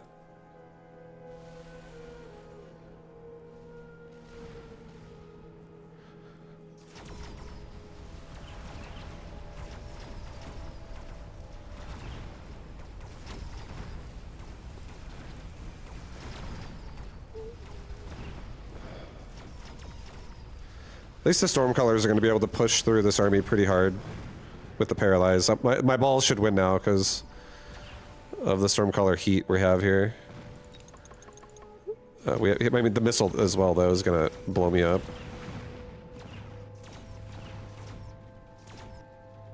Dude, these fucking marksmen. Ay, ay, ay, man. Ay, ay, ay. It hurts. It hurts so much.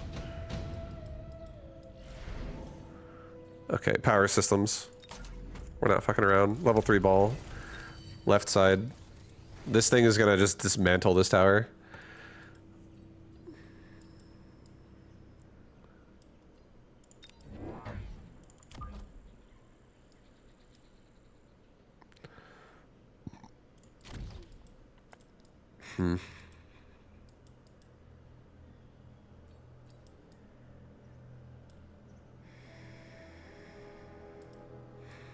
Rhino is a factor.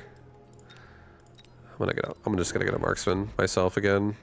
I'm gonna probably just do like 3 marksmen. I'll do 1 on each side. Quadrant wise. The Rhino also is like gonna be running right into these steel balls, possibly. So Rhino's not as scary. But left side steel balls being 13,000 health is pretty crazy. Left side's gonna definitely win. Hopefully right side wins. We do have a marksman here now that hopefully can help a lot.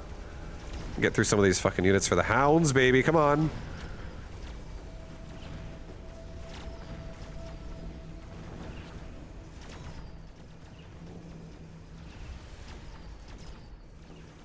Here we go. Come on, Stormcallers. Come on, Stormcallers. Do it. Then we set off a missile device. Beautiful.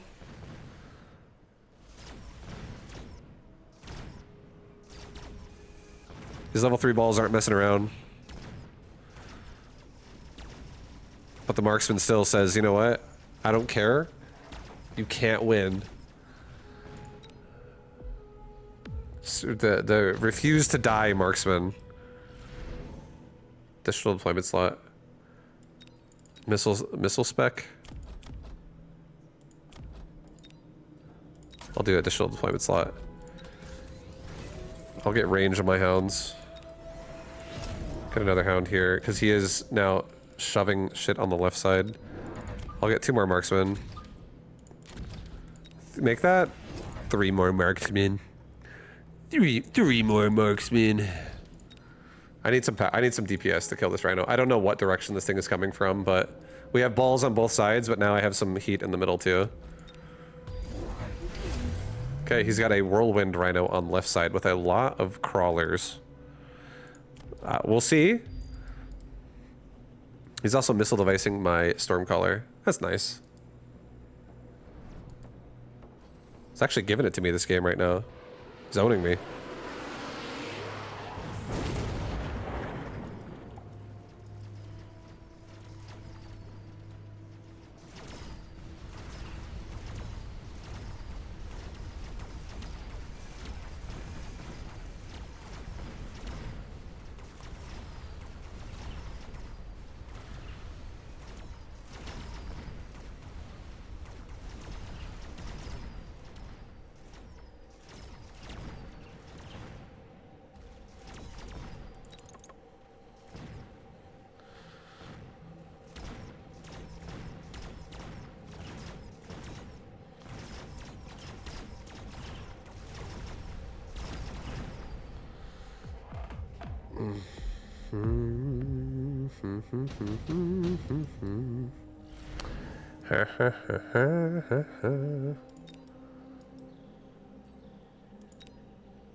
I'm feeling scorpions the most.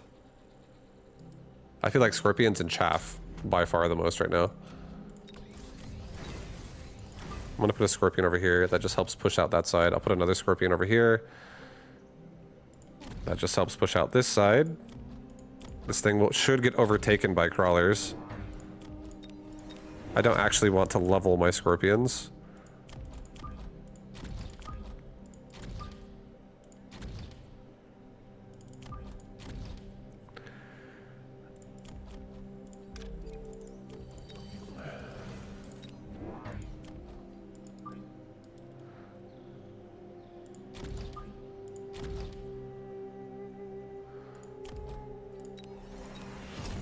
Okay, go with that.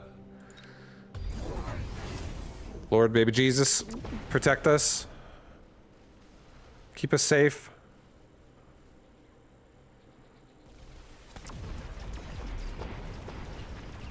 That's a nice missile.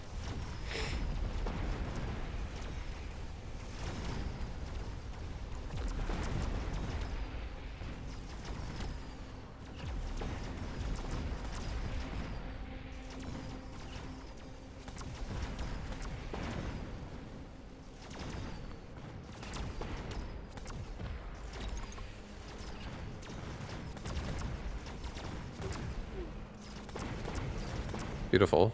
Beautiful! Finally! Oh, yeah. Getting back into it.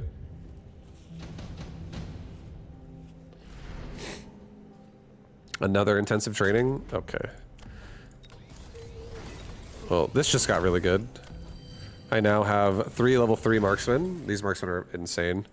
Very strong marksmen. We are looking pretty solid. Let's get another crawler device up here. Or not crawler device, but just a crawler up here. No more missiles. Same thing over here. No more fucking missiles. Let's get rage on hounds this round. Let's get 2 more crawlers as well. I have so many deployment recruit spots here. This is beautiful.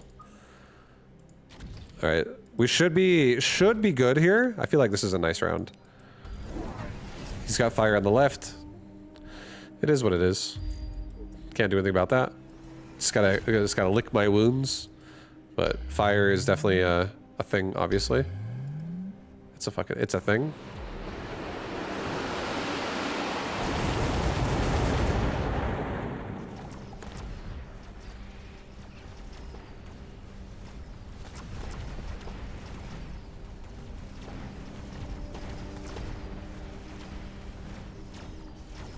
My right side's doing a little bit better now. He's really investing in left pretty hard.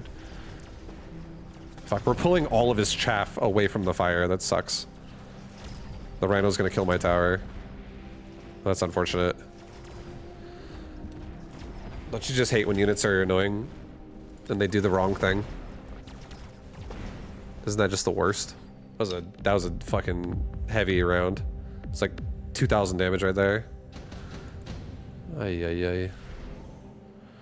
Lightning Storm. Okay, this game is turning into one of those games where we're getting Mechabellumed out of this fucking game.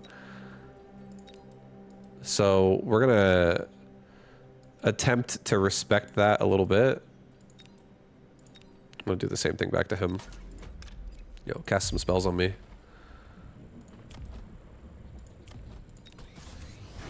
I'll do a barrier like right here. Do a barrier like right here. Another one like right here. Cancel that. I'm gonna get like a little bit more to the right.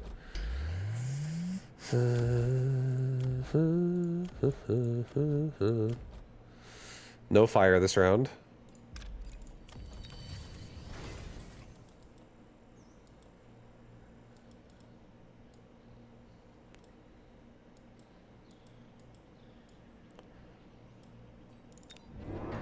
I'm gonna get 2 more marksmen and 2 more hounds.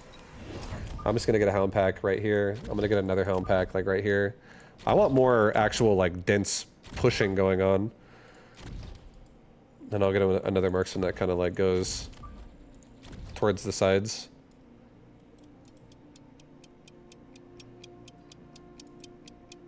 I'll stack the left side actually with this one.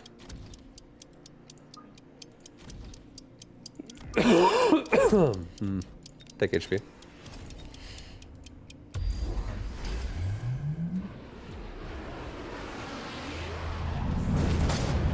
Got lots of spells.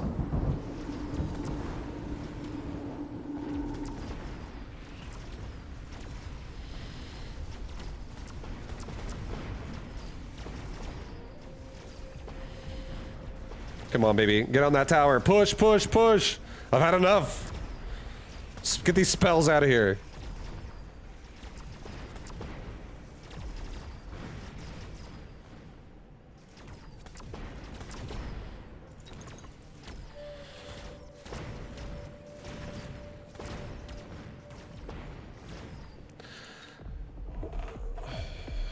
I look back and saw you lost half your HP. Yeah, that was a pretty devastating round, the other round that just happened to me.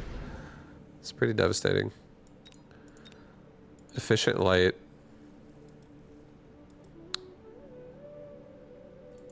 Or range for everybody. I'll do range for everybody. Level up the marksman and the hounds.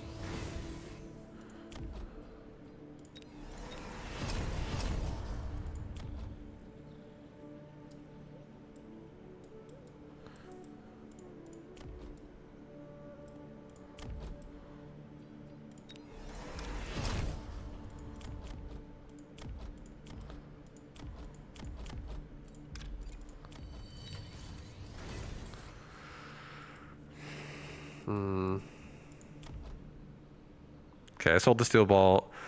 I am actually assaulting him up now pretty hard. These assault boys are pretty lethal. I think we're just doing more chaff. Another round. One more round. There is fire. That's not going to be next round, but the round after, so I'll probably need to think about getting sprinkler system. Not next round, but the round after.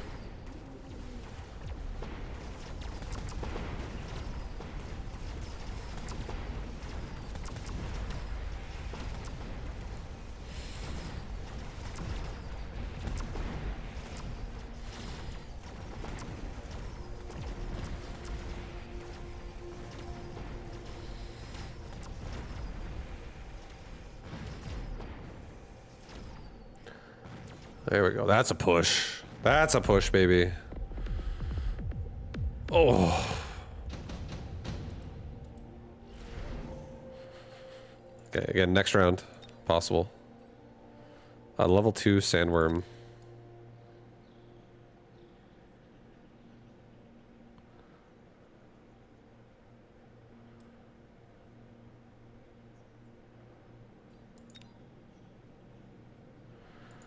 Three squads of typhoons. I don't want the Phantom Ray either. They're gonna get killed by the marksman pretty fast. Left side actually has a really bad answer to Phantom Ray though. It's just one marksman on left side. This is such like a Phantom Ray zone on the left. But there's also not really a lot of damage over here, period. There's that scorpion, but that's about it. I could actually get a worm here and have it like start here and like shove the tower. There's 2 scorpions. There's so much, it's just like a lot of scorpions. Let's just do Phantom Ray. It's fine. I think the Phantom Ray are gonna add a ton of annoying power over here. We'll just swarm in.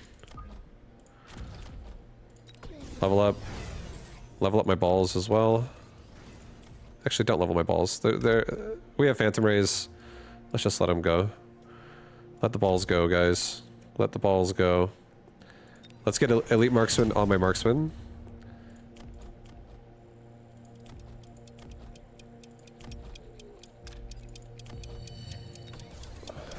I'm gonna do Elite Recruit. Range for everybody. More Marksman, guys. Here we go. It's just marksman territory.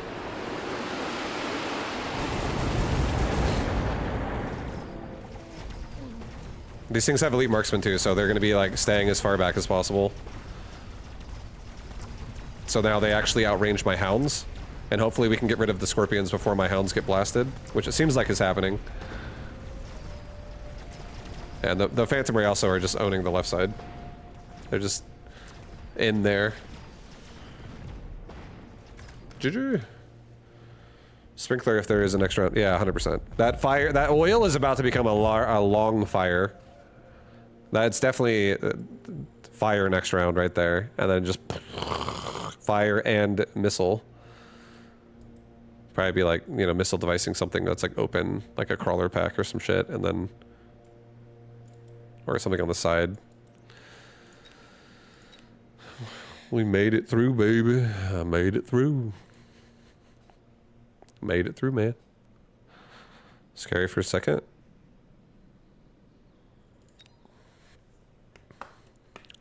Let's go see Egophobic's game. The man who killed me. The guy who killed me. Is he winning? He's fighting another streamer. Da, da, da. He's got a war factory. Oh. Yeah, dude, I love my marksman builds. Marksman Hound, I think Marksman Hound probably is my favorite combination right now. It's becoming my favorite combo. My super combo.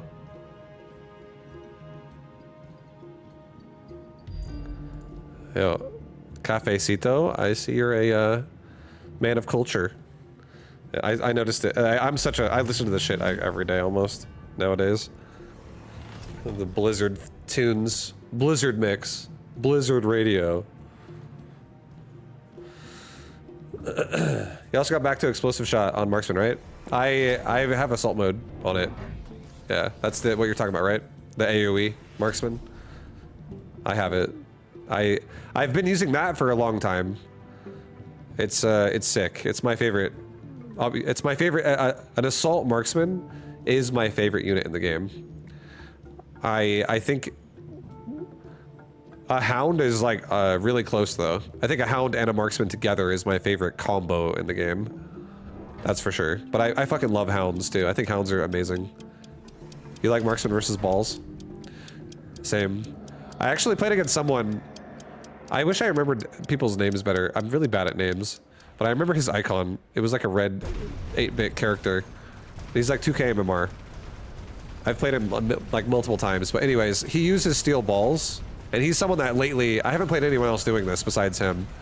But he does as tanky of steel balls as you possibly can.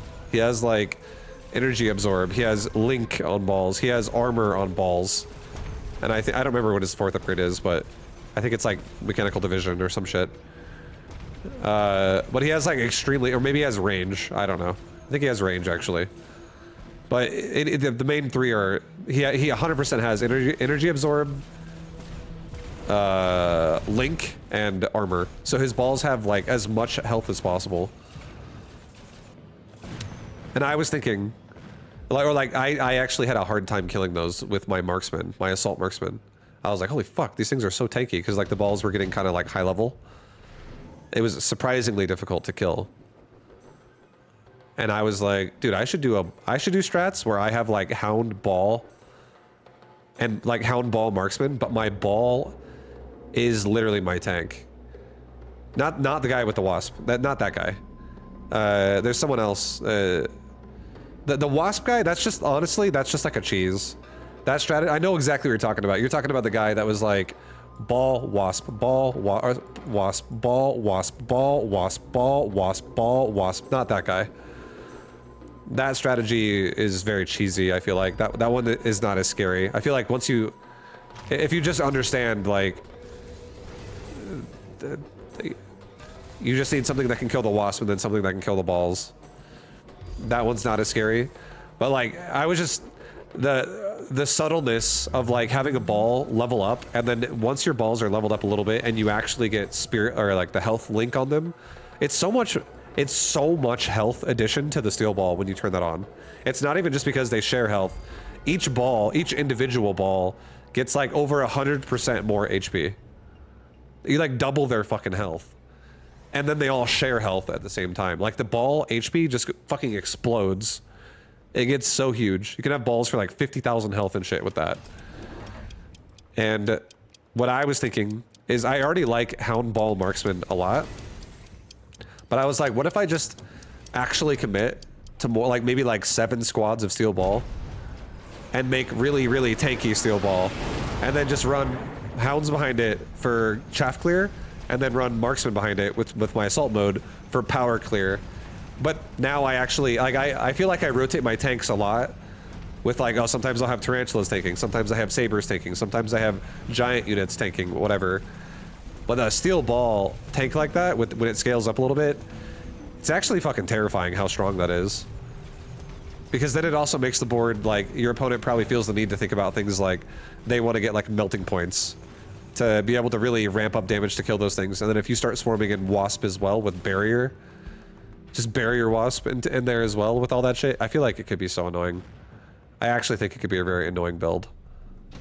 I might try that more. I think I'm gonna attempt to rework maybe my sledgehammer and my steel ball to be a pure tank and not actually be like hybrid multi where it can be like situational. Like I'll expect to get 3 upgrades on it for it to be useful, essentially. Because instead of buying like Titan units, for instance, so unless I get it as a drop, right? But instead of buying something that's really expensive, I can just buy steel balls and focus that money instead on their upgrades. I do want to try it though, because I feel like there's a lot of strategies that could, like a lot of times when you go steel balls, people like to react to that by going scorpions, for instance. And I feel like this version of steel ball would beat scorpions. I actually think Link of energy absorb balls would beat scorpions overall. And then if the scorpions are backed up by like, let's say Mustangs or some shit, then you have armor on the balls as well. Or like Vulcans, you have armor on the balls as well. Anything that like has like low damage but high rate of fire, you just turn that shit off with armor. And the balls just are like, they just get in there and start leeching, and then the hounds get rid of all the chaff, ideally, so the balls can actually heal off of big targets, and the marksmen also help kill big targets. And then I am 100% confident marksmen can kill any air unit in the game, even Abyss, especially when they're assault mode. Like, I feel like that strat would be very fucking strong. I already feel like I do that strat, but the only thing I'm missing is the really strong steel ball. I have a steel ball, but it does not have Link on it. My balls don't run Link. But I think I'm going to. It actually sounds really fun. It feels, just the concept of it in my brain feels very powerful, because steel balls are something that often are good early game. It's not even like they're bad often. They're a lot of times they're actually pretty nice. No Link, just Zelda? No, I need some Link, yeah. Right now I'm only rocking some Zelda, but I need some Link in there. We don't have protection, you know what I'm saying? Need to get that blonde, beautiful bastard in my upgrade list.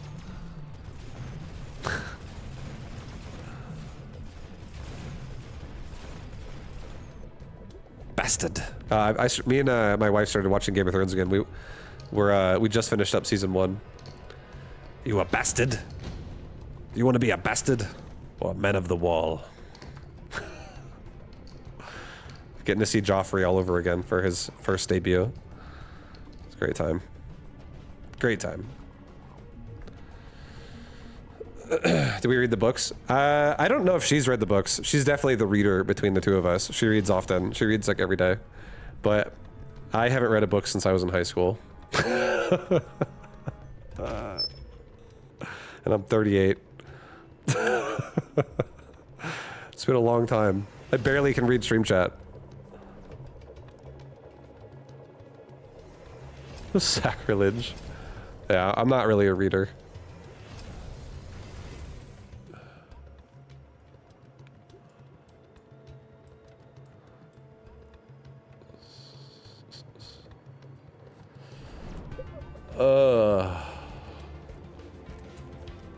We know. Good. I like that you know a lot of things about me.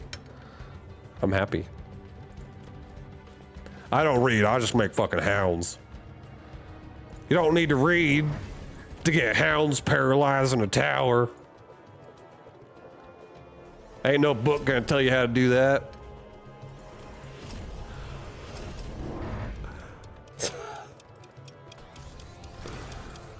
Until I make it. Have you guys seen my guide?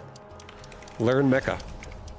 There's 26 games of action-packed Mechabellum guide knowledge. All in video format. You don't gotta read anything. Damn, that ionization just like exploded that war factory so fast with the Phoenix over there. Shit, my done taught me good. Yep. That's right, baby. That's what it's all about.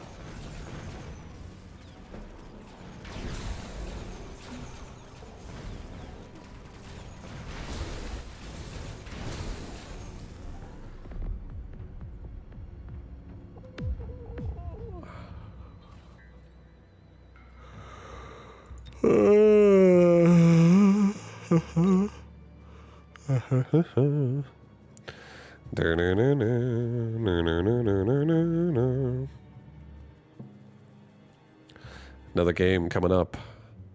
Another game coming up, guys. Dachshund lost. Dachshund! No, dude. Yeah, where's Red Scare in this tournament? He better not have played in the European one again.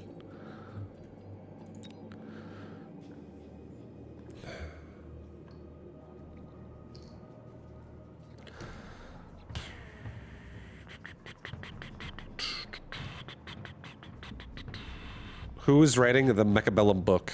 I don't know. I don't know. You know who could write the Mechabellum book? Grey Torp could write the Mechabellum book. It's very creative with those trivia questions. I can only imagine what kind of a book he would write. Rakamakafon. Rakamakafon. Rakamakafon. Alright, what are we getting, guys? Hopefully another hound build, you know what I'm saying?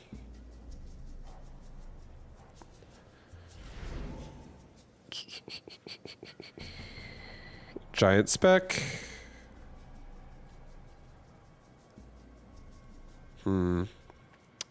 Typhoon hounds.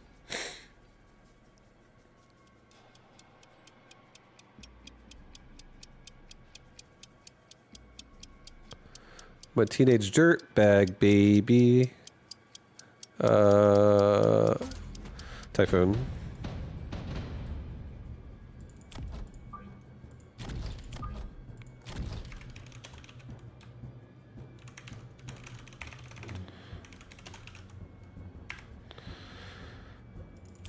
I'm gonna stay in the back again. I'm gonna stay not in the front. Yeah, I'm not going to the front against this. There's a lot of crawlers here. Let's kind of respect it a little bit. I do think, however, Sabertooth are slow, okay? Sabers are slow.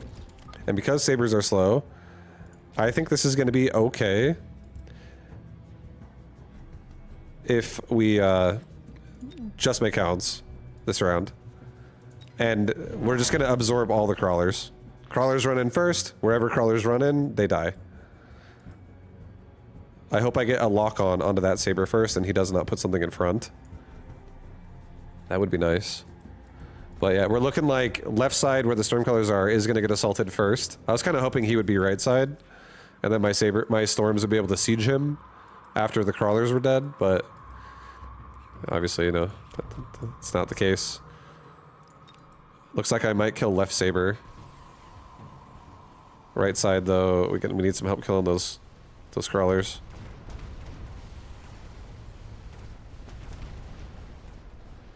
Go, hounds, go!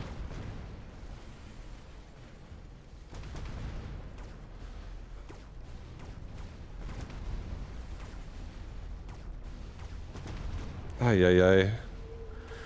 I hate when they're all so low like this. Feels so bad. We're gonna take about like 600 damage here. We're not killing anything else. At most, I'm killing the crawlers. Yeah, I killed nothing. Oh no, I killed the crawlers. Dun, dun, dun. Dun, dun, dun, dun. Yo, Vibu, what up, Cowie? What up? Hello, hello. How you doing? Redeployment? I don't need it. Can I link a good video on YouTube? I'm not gonna watch it right now. What's it about?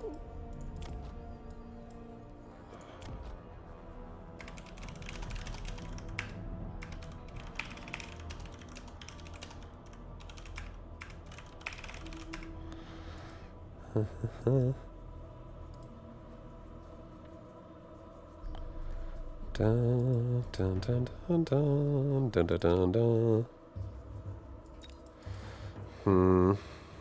So we're gonna have a, what's it called? A typhoon coming soon. I guess I'll take redeployment, it's fine. I'll get 3 crawlers. I'll put a crawler up here. I'll put a crawler down here. I'll put another crawler here. Try to just like protect a little bit of this shit. Let's also redeploy right here and just hit that arc light like instantly. Try to break the arc light first. Okay, he's got Phoenix, so I can't kill that. But I will be able to kill it when I have a Typhoon.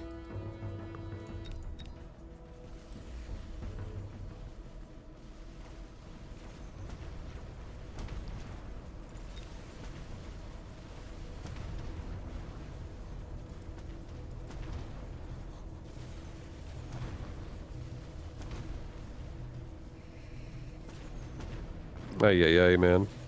Kill everything besides the Phoenix, please. Come on, guys. We got this. Stormcaller, you got this. Nice, I got that paralyzed on that tower. We definitely got it.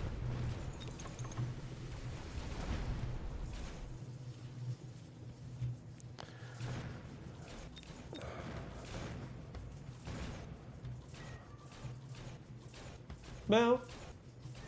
Hi. What's up, little boy? You can go through. You can push. Push through the door. You can do it.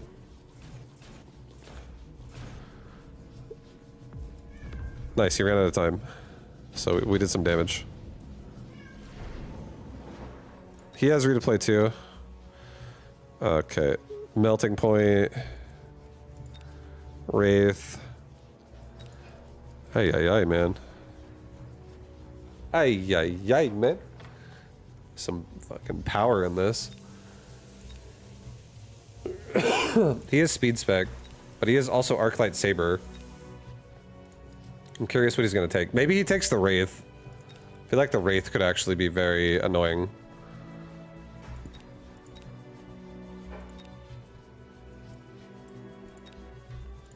I'll take the Melter.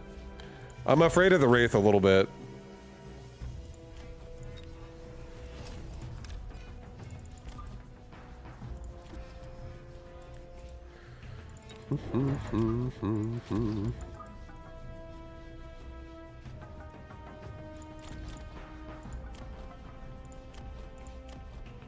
Okay, so if we put a crawler pack like this, the Arclight doesn't move at the start of the round, and our Stormcaller will kill it right away. Can you redeploy till the end of the game? Yes. You can only do it once per turn, and then it has to wait, and then once per turn. It's insanely good, though. It's such a good mod. You can make so many plays with the redeploy.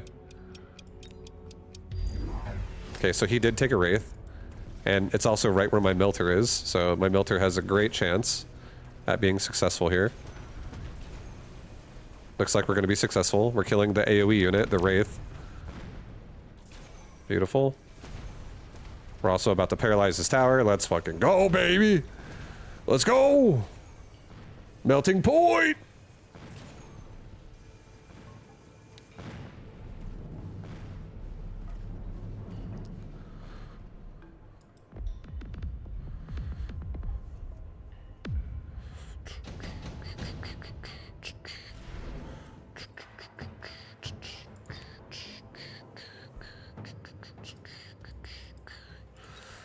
I'll take a haste module. I'll do a haste module. I'll put it on my Typhoon. I'll put my Typhoon over here. So now we have an anti-air unit on both sides of the board. I don't really necessarily want to level my Melter. It's too expensive.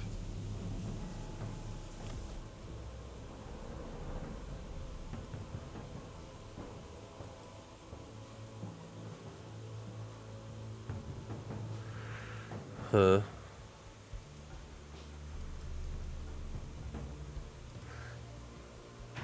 I feel like he has to defend this.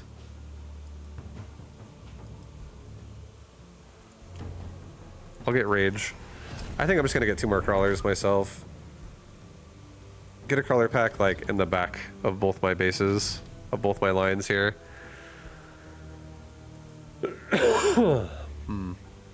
I actually feel like he's gonna move the Wraith to there. That's my guess. That's what I feel like is about to happen. Do I want to move my crawlers though, is my question. I feel like he's gonna put a missile or something.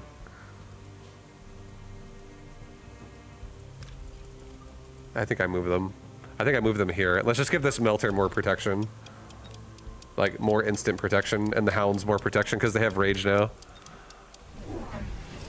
Okay, he put an Arc Light up there, so it would have failed. I would have definitely died.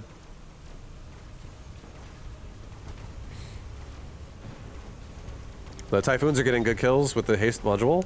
This is sick. This is actually an insanely good round for us.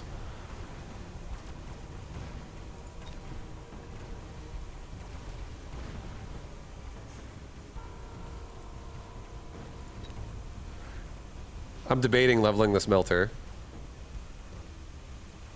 I probably maybe should. I feel like it's actually a lot of power if I level it up a couple times. It's just so expensive to level it. Okay, a Raiden. Fire Badgers.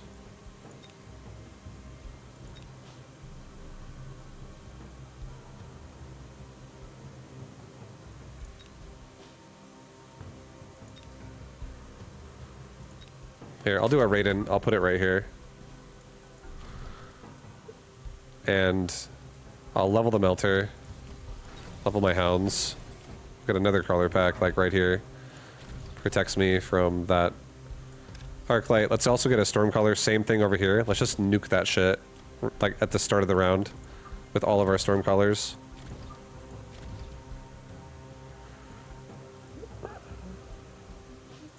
And I'll get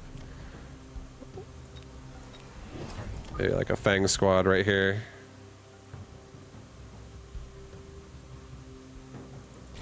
And a crawler pack right over here.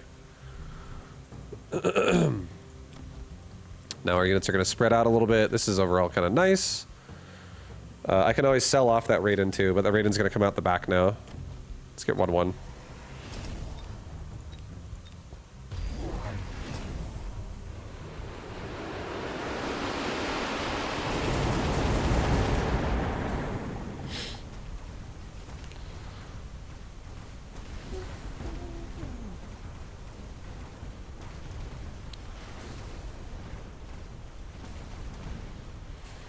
But we gotta paralyze. Our Typhoons are getting it done.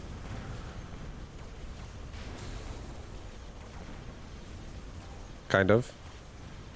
Not quite.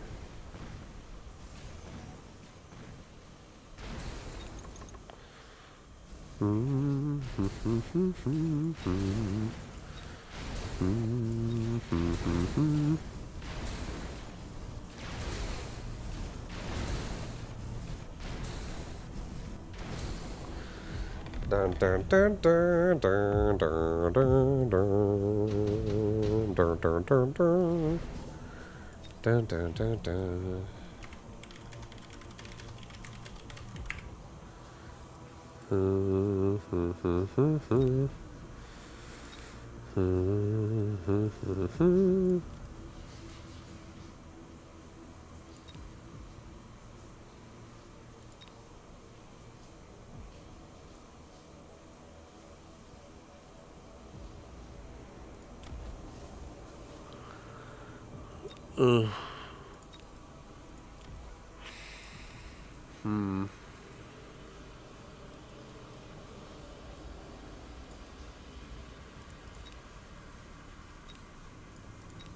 I'll do advanced targeting system. Let's do a redeploy. I do think he's gonna put like a Phoenix or something on top of my Raiden like right away. I'll put my Raiden right there. It'll one-shot the Arclight, hopefully. I think it should. And then we could like cover it with like a push out here. Ideally. Typhoon, I guess I'll leave it alive for now.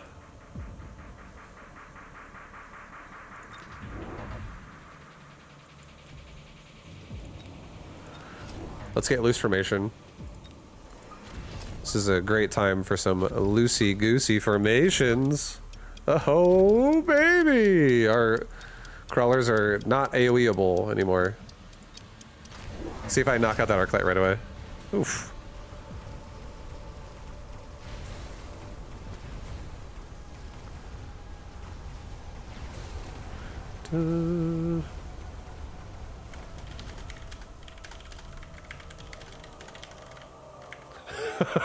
Don't give up on it, bro.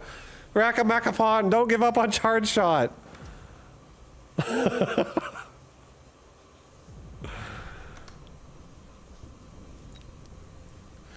You have to... Arclight definitely is a unit that is not as good as it used to be, that's for sure, though. I'll totally say that. How does ionization work? If it only takes off half, does the enemy never die? Yes. Well, I think what it does is it actually gives the Raiden, like, a much lower attack. So it still does an attack, and it does a bonus 50% of the target's health taken off immediately, and it's the current HP as well. So if it's at 100%, the first shot does straight up 50% of its health. So it says decreases your attack by 70%. So the Raiden still does do some damage. So if the damage is down, you know, like 2k or like 1k, 500, 700, whatever. Depends what, like how much damage mods you have. But 70% is definitely a lot. You're gonna lose a lot of your damage. But if a unit has 100,000 health and one ionization hits it, boom, that's fucking 50,000 health gone in one hit. And then boom, hits it again. That's 25% health gone in one hit. Boom, hits it again. That's 12.5% health gone again. Etc, etc. It just keeps going. So it's, and it also, this upgrade penetrates through photon emission. Like photon coating, photon emission does not stop that. So, and it doesn't like reduce it. It does percent damage, so. It just chunks big. It's a great unit to like chunk out big units if you have a problem. It's like an alternative to like a melting point, because then it could like you could have this kill a war factory or like a mountain or an abyss or whatever, something that's big, and it would really help out the rest of your army, just to like start like finish off its health bar a lot faster. Because like, let's say you have two Raidens in the same area and they both shoot a war factory. In one shot, that war factory is already down to 25% health. Because if two Raidens hit it, one for 50, and then one takes it from 50 to 25, the rest of your army could get through a 25% war factory. You know, it'll feel much more doable. Then the Raidens shoot again, and now that thing's down to probably like less than 10% health, with including the rest of your units attacking it.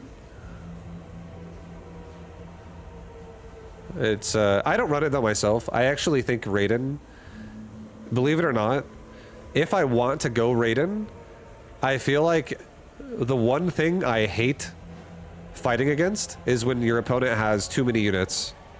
So I really like, actually there's plenty of games where I've gone Raiden where all I get is range and EMP and that's it. But then whenever my opponent, if I'm doing Raidens, maybe I don't have EMP yet, and my opponent has like a fuckload of chaff, and I'm trying to like control the chaff, but I'm also trying to have Raidens be effective here. Fork and chain could be also really good. I would say it also helps a lot too if your opponent has like Wasp. But you gotta be careful though, because Wasp could actually kill you if your range gets too low. So I don't know, maybe I should take ionization. Maybe I should drop Fork, take ionization. Maybe I would like that more. I think chain's better than Fork. Main reason why is chain actually extends its range. Actually, chain allows you to shoot 60 range over your at max range as long as the unit is within that radius.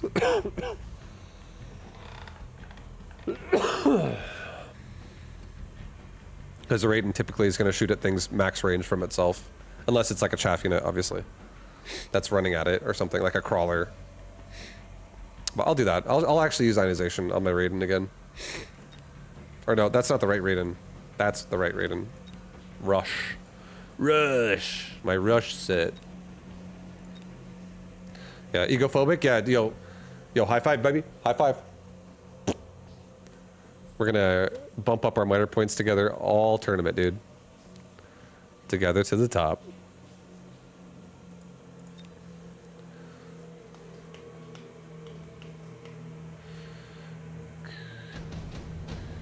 I think I'm gonna make myself a quick drink, guys. I'm gonna watch this game. Man, this is a Poochie versus Sunnyside game. I'll be back in a second, though. I'm gonna get myself a water refill and also I'd like a coconut drink. I'll be back in 1 sec. Much love. Thanks for watching, everybody.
Okay, I'm back.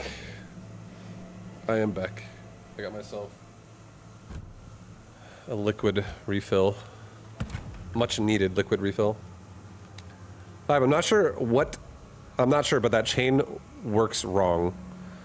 I guess. When I tested it, kills more than 5 to 6 units, wasp or crawlers, etc. at the same time, but due to description, it should kill mostly all with one shot.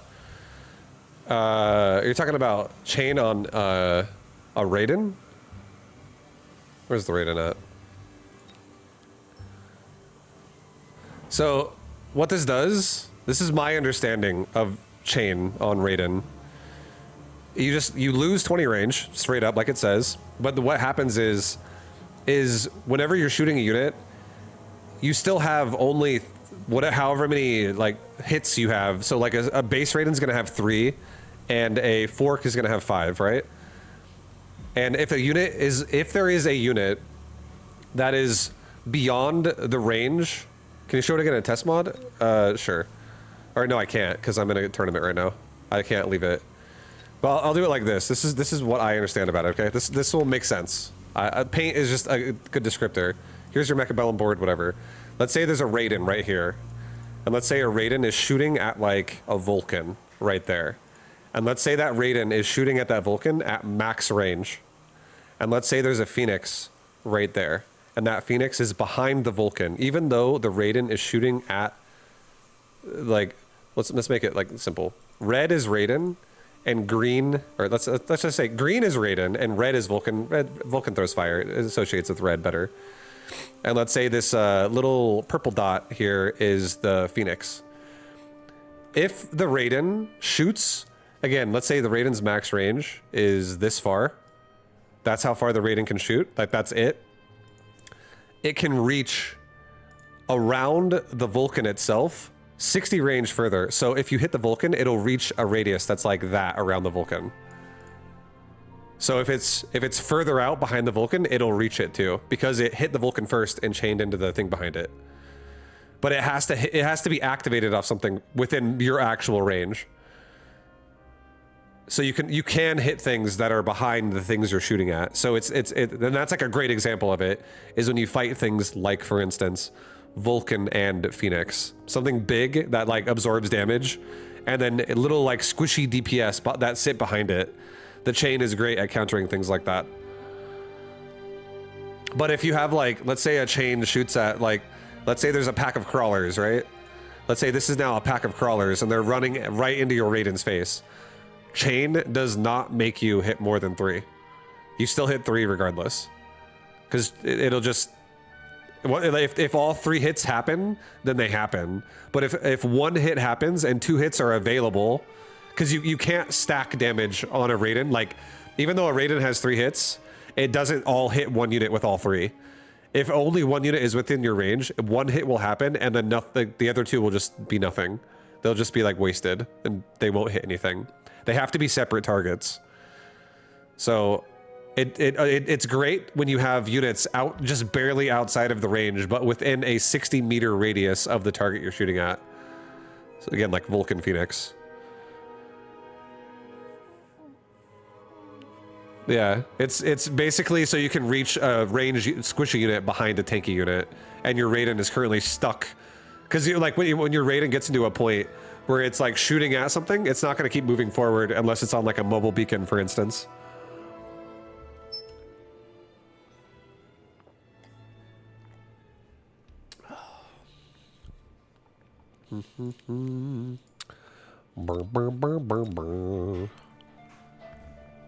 But, you know, what up, 3DB? What up, dude?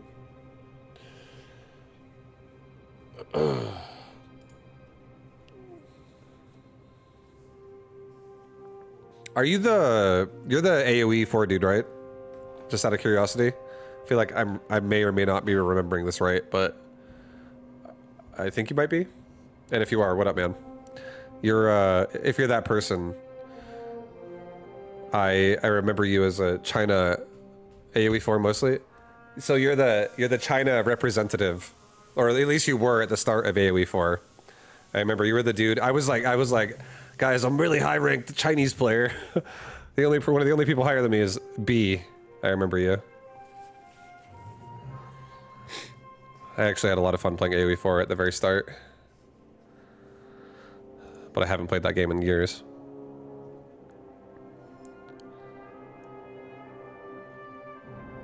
Ooh.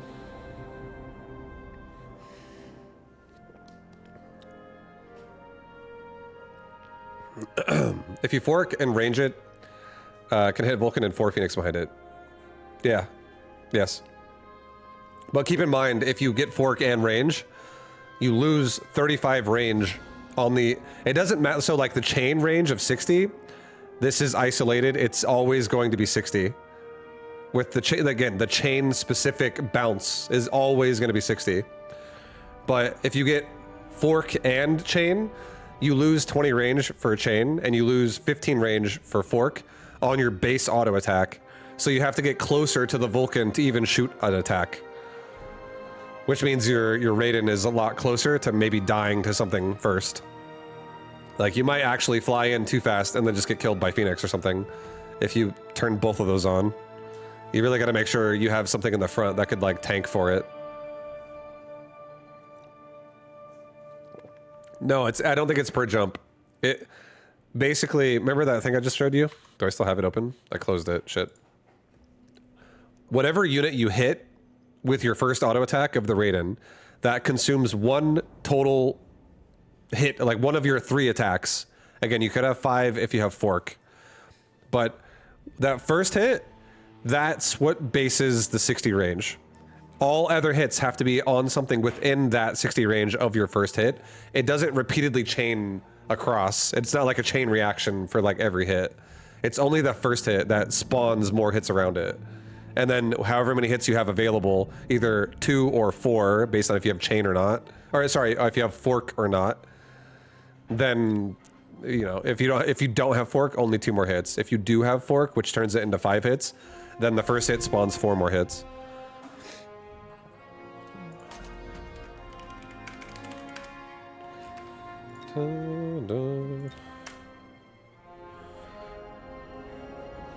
China is still the most OP civ. Oh hell yeah! I was all about the bombards and nest of bees. I'd be like always bringing my workers and building walls and shit aggressively, and then just going for mass bombards. That was so fun back then.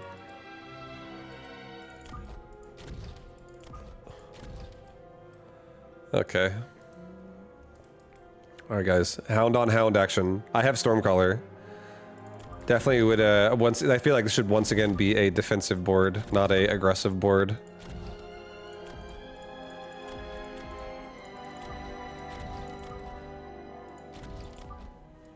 No, do left side entirely.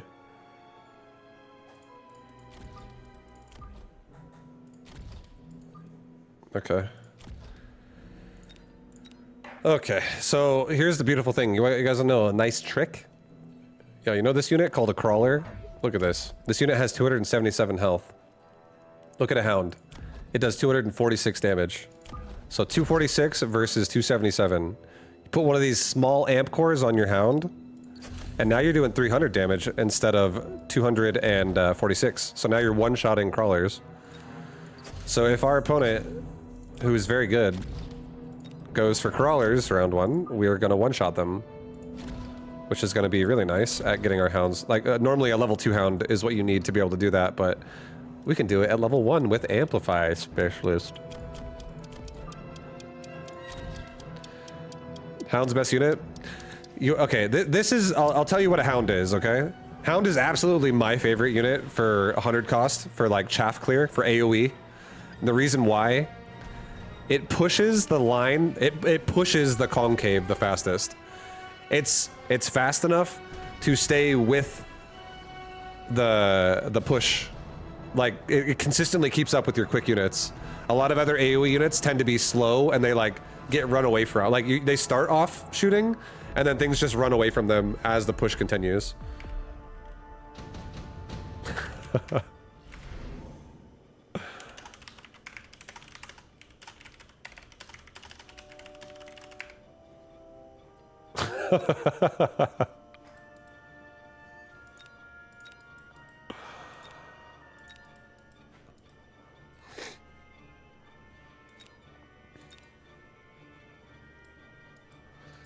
Da, da.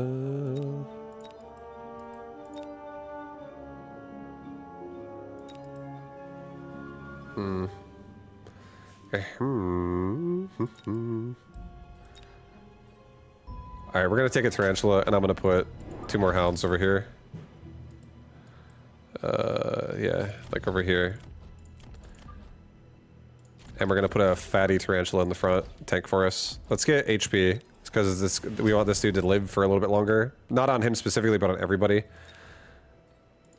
Actually, no, fuck that shit. Don't get damage. All right, don't get armor, don't get HP, get damage. There's not even a saber on the right side. It's fine. We're okay. Anti-missile. Can he see what units have amp core? Yeah, he can see it. So when you're in this part of the game, he sees what I see, and you have to literally click squads to see what they have. But when you're in the deployment phase, like devices and shit are like an icon above the squad. There'll be like an icon that just sits above it, and you can clearly see it.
Thank you, Lunar Spirit. Thank you, dude. And another reason why I think hounds are the best for me, like I love hounds so much, is because they also have they have good utility as well. They not only have good like when they scale up, they can be good damage, actual damage, and early on they're just good chaff clear.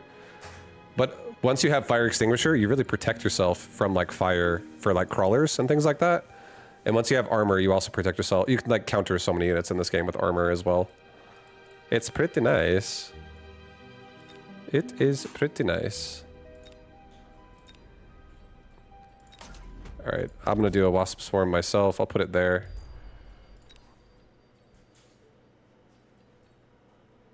Mm-hmm. 3 sabers with anti-missile. We're selling off the tarantula. That saber's going right there, I already know it. We're gonna get 3 marksmen, and I'm gonna give all 3 of them assault. I don't want to get wasp swarmed right now. We're going back into our assault style, and we can also kill the flank with it too. Let's get an oil. No, I didn't use it. Oh my god, it's okay. Unfortunate. I wanted to oil right in front of the sabers. Okay, it's okay though, it's whatever.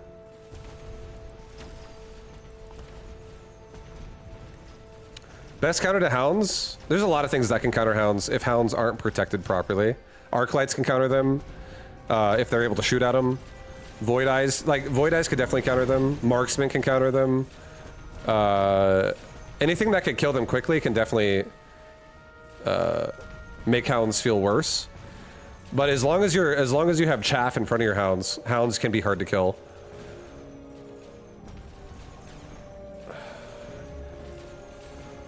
You just got to make sure like you have a tank. Like for instance, whenever somebody gets something that's good against hounds, there's usually something that it's also bad against. Like if my opponent went Void Eye, that makes like for me going like crawlers way more beneficial. Stuff like that, because I can just shut down. He can have like a really high DPS single target, and I can overwhelm it with just mass units. Jesus, dude, another fucking massive call down.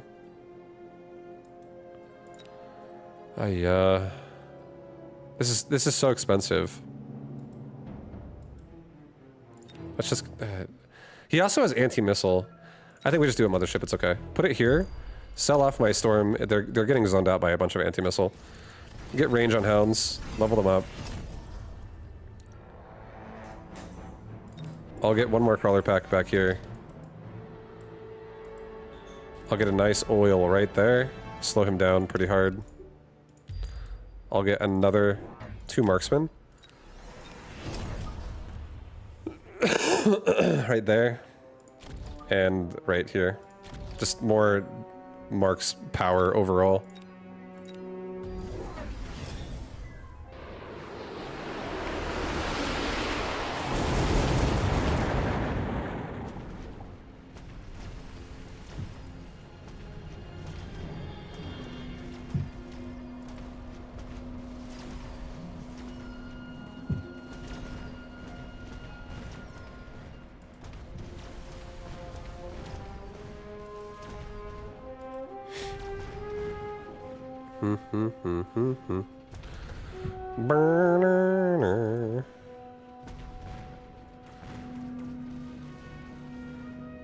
Can you sell mods that you apply on units like anti-missile?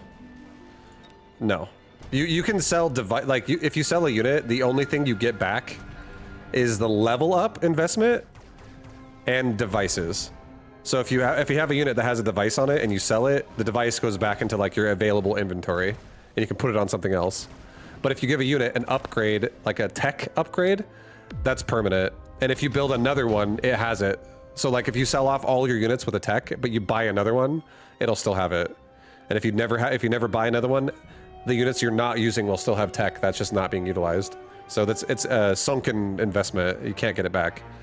But if you level a unit, it's 100% income and like return. So leveling up is 100% refund. Yeah, no worries. No worries, man.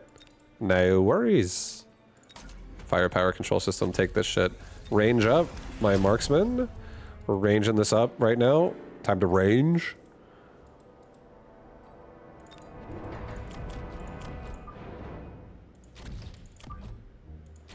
We're gonna get some more chaff. That really helps the hounds out in the front. Again. And kind of want to like...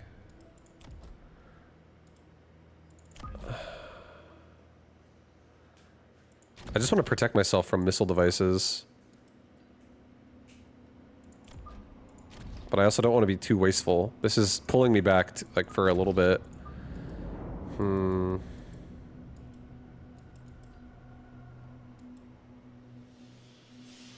Okay, I'll do something like this.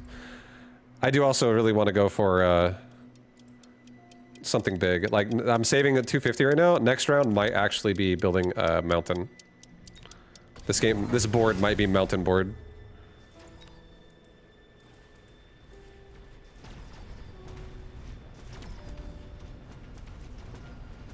He's got so many fucking sabers with range. I mean, this also could be abyss board. But I think mountain also is interesting.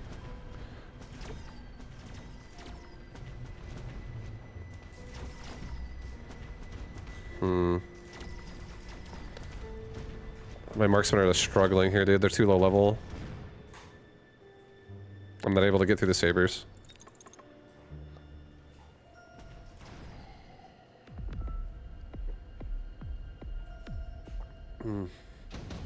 Okay, I have an idea. I have an idea.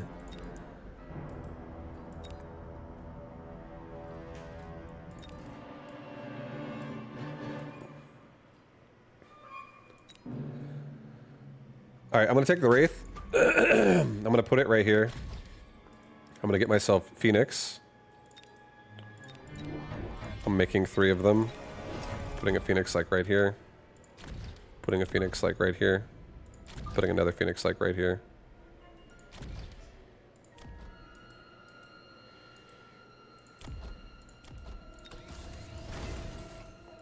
I don't actually want to play the Wraith very much. Next round, I think next round we sell the Wraith. Shit.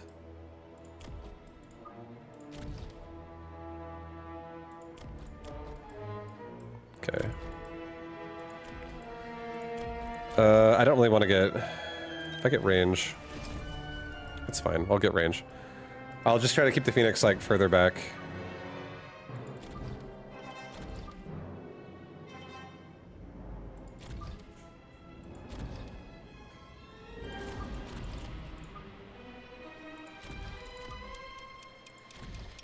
Okay, something like... I like this, actually. for now, for this round. Try to get rid of these crawlers that just get on my hound's butt right there. Alright, save my money. He's got a burst farce here. We're definitely selling the Wraith. I didn't upgrade it. I didn't want to keep it, but I just wanted to see what we could do with it. And there's now a level 3 burst farce here right there, so that thing is terrifying. But that Wraith is worth so much money, so that's good.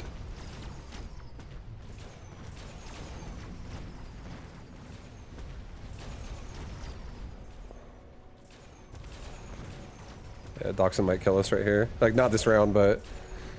I'm a bit scared. I'm a bit scared.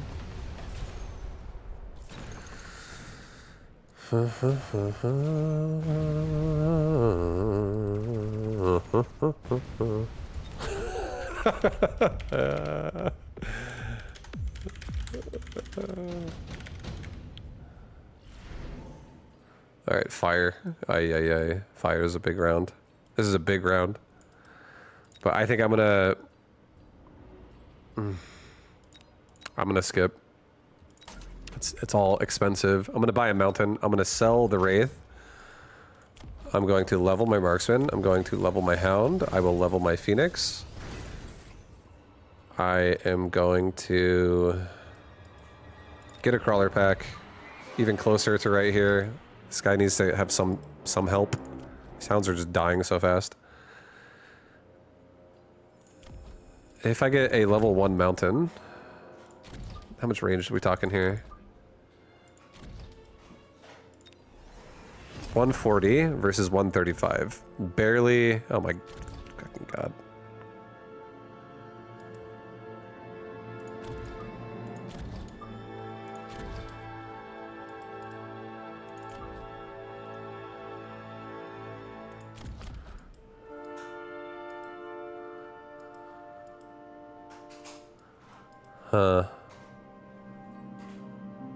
Efficient maintenance. I'll just take it. It's fine. I think this mountain could actually crush the right side.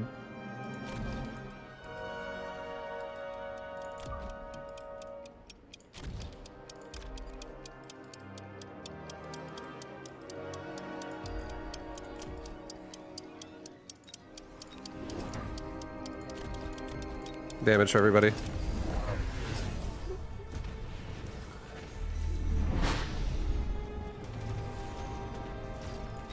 How am I not shooting? Oh my god, he got temporary range, that's why. Okay, I definitely need to get temporary range. That was a mistake. So temporary range actually made him outrange me there, and I didn't have it. So we should have definitely done that. Hopefully I'm not dead, but I might be.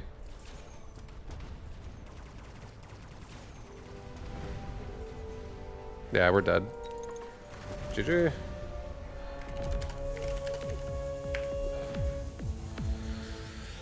Yeah, I lost because he took the enhanced range for the tower, and I did not. So that's huge because it makes... I was at 140 versus 135, and now I'm 140 versus 150, and he fucking hit me with a missile device. So my dude is like walking 1 mile an hour because it snares you if you get hit by a missile device. So my fucking mountain is walking like he's stuck in quicksand.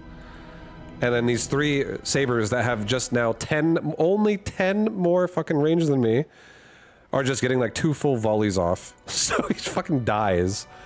If my mountain was able to shoot back, I would kill these sabers in about 1 or 2 volleys. Each saber would die. I definitely could have traded better here. So that was really fucking bad to not take that. I gotta stop doing that to myself. Sometimes I get a little too crazy and I forget to get some range. Put a vertical crawler in front of it. The reason why I did that is because I was actually leaving 2 range. It wouldn't have mattered, honestly. It would not have mattered if I took range, because I would actually outrange his sabers again. Because I had a 5 range advantage, and it's not like that's a big deal. It's just whoever shoots first between these units is going to kill the other one. Him putting a missile there too. Doxin, you putting a missile here made me... fucked everything up, for sure. That was a good missile. But I was thinking about putting a wasp behind it. I was going to do crawler with wasp behind it with like a annoying ass. the, you know, barrier and stuff like that against this. I do think if I had like 3 mountains across the board with range, I can actually fight against this somewhat, as long as I don't let the sabers hit my mountains. I have to like make sure our chaff is like, you know, properly running up and not coming, like running back for something. So I probably would maybe even want to missile device this myself. But I do think mountain is actually fucking sick. It's such a strong unit. And then when you have like 3 of them and you have like a couple of them that are like level 2, level 3, turning on like, I really like turning on gun launch missiles when that happens. And you just like throw out a humongous just detonating missile that just one-shots medium to large units. It's pretty sick.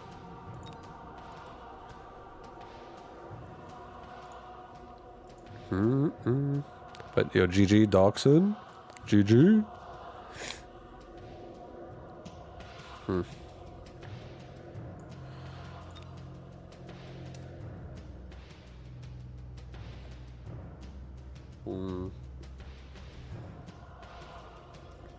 What does efficient maintenance do? Every single unit in the game, there's 3 of them, but basically there's a class of unit called Titan, and Titan units, the way to understand easily, is a Titan unit costs 800 to make. 800. So it's expensive compared to everything else. It's 8 times more effective than like a crawler. And every single Titan unit by default has an upkeep cost of 150 every single round. But they all have an upgrade that you can research, which is efficient maintenance, which takes their upkeep from 150 and puts it down to 0. So you don't have to pay a fee to have a Titan on your board. And if you have multiple Titans, it stacks. So if you have like 3 mountains on your board, 3 Titan units on your board, and you don't have efficient maintenance, when the next round starts, you get negative 450 off the top of your resources. So it's expensive. You're paying for so much money if you get multiple Titan units on your board. So it's like a must-have upgrade if you plan on making more than one of them. I would say efficient maintenance is mandatory unless you are making a Titan unit and you think the game is going to end that round. If you think like, oh, if I make a war factory here, and I just have 1 war factory and I'm gonna push his tower, and you're like, if this successfully does this, the game's probably gonna be over. You don't necessarily need to get efficient maintenance for that. That's you can get something else, like a better upgrade that would make the job better for that unit. And also, I would say it is also acceptable if you're only going to make one Titan unit, like 1 war factory, and you're going to use it for maybe 2 or 3 rounds, but you think like by like, you know, round, like let's say you make it round 6 and you think the game's going to be over by round 8. I feel like, again, it's not that big of a deal to research it. But if you have an expectation for the game to extend a few rounds, or you want to make more than 1 Titan, it's mandatory to get efficient maintenance. You have to get it. If you're just going to lose more money than what the upgrade is worth, you may as well have just upgraded it.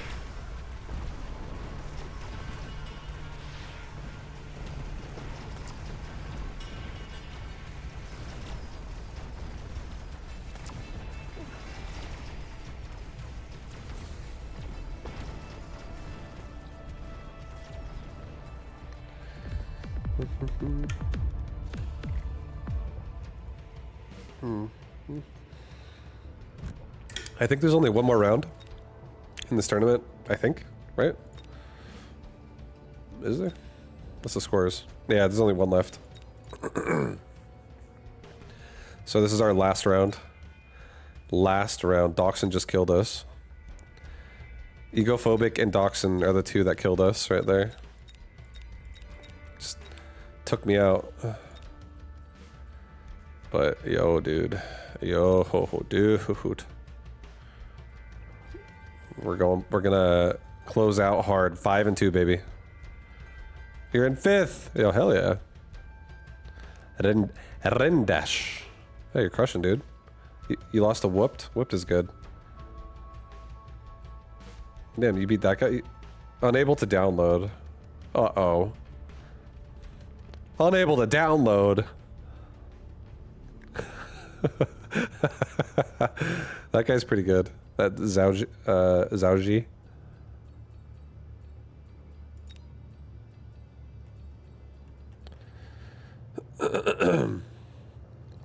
He lost round 5, so he just never readied up. I see. He stood up and he like unplugged his keyboard by ripping it off of his computer and just smashing it on his desk. Fucking melting points.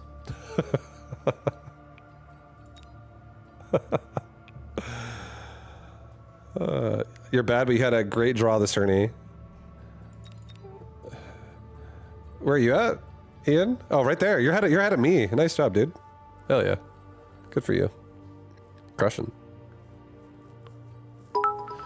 Oh my god, AI, very easy. It's been a long time since I've seen a Sapphire in my chat. Thank you so much, bro, for the 5,000 bits. Appreciate that very much. Vibe, thank you for being a GM. You are a coaching god. You know, thank you so much. Thank you very much. Very easy AI. I'm glad you're using the beta GM and abusing the ladder with it. Happy to hear it. And thank you so much for showing some love and support to me as well. Thank you, dude. Thank you.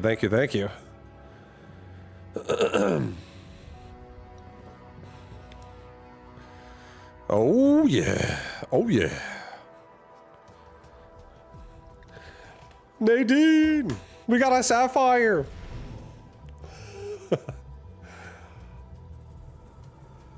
Amplify? Another Amplify spec?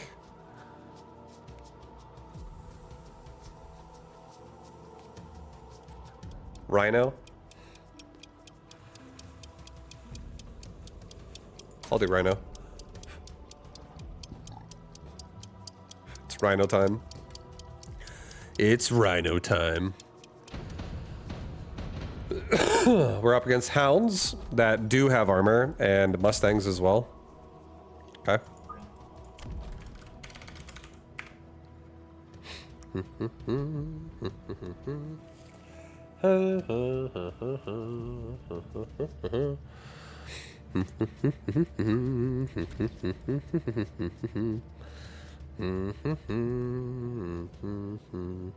I think we're gonna get Hounds again. I honestly think this game, very possibly, round 2, I might be making 2 Rhinos. Level 1 Rhinos. It's very possible. I want to see how round 1 starts. But I'm going to open up pretty aggressively on the left side. You know what? Make it on the right side. We're going to open up pretty aggressively on the right side. Check this out, guys.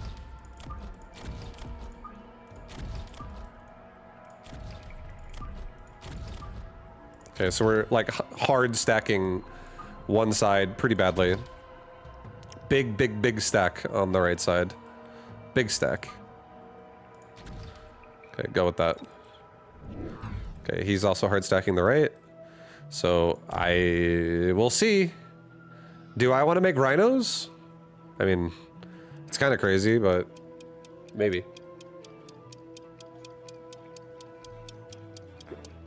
Maybe. We're gonna get the paralyzed first.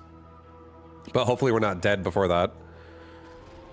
We're killing a lot of his hounds on the trade right away with our Mustangs. That's amazing. That's so good. Actually so good. We got like a full hound squad right there, and our hound squads are still alive. So that's insane. That's a really good, like the fact that my Mustang's stacked up on his hound first, that's such a big deal. Such a big deal. Now we get the paralyzed and we finish off the round. This is good because now this really does make Rhinos really fucking annoying. If I want to make them, I can make them right next to my Mustangs. Smart marksman. Oh, Shiba. I want to try subsidized steel balls. When this tournament's over, I'm gonna re-spec my steel ball and I'm gonna mess around with that. With my assault marksman style.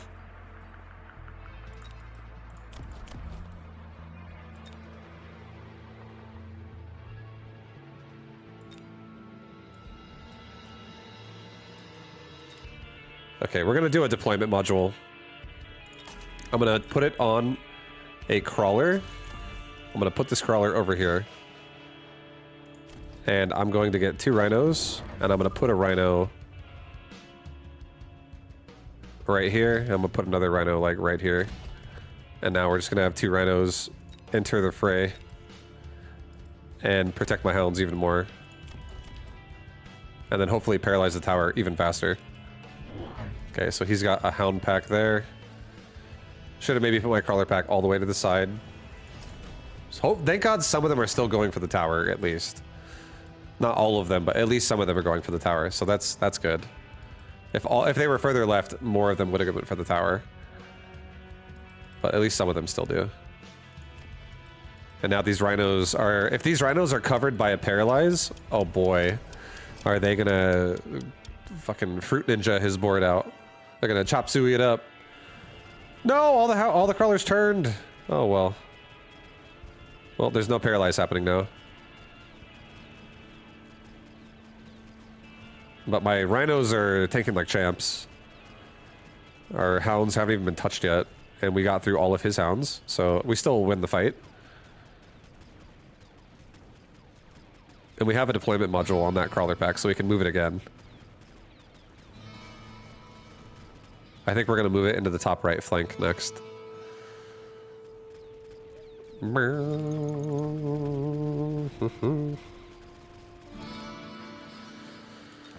Alright, Mustangs, I should level them up. Definitely level the Mustangs, they're earning it pretty hard. They're getting so much XP. And we can make, if we keep just punishing the hounds, we can make them really hard to scale up for him. Except for that hound on the left, the hound's kind of crushing us. Alright. Phantom Ray. I don't have jump drive. Here, let's do this. Just do Phantom Ray. Put you guys together. Just go here. Actually, go here. No, go here. There's too much shit there. That'll catch us. Level up the Mustangs.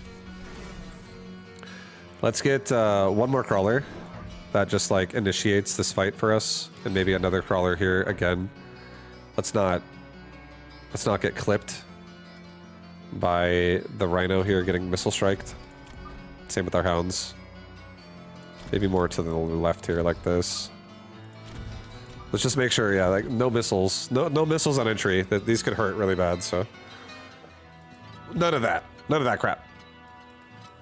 This is going to be really powerful for flanking the tower.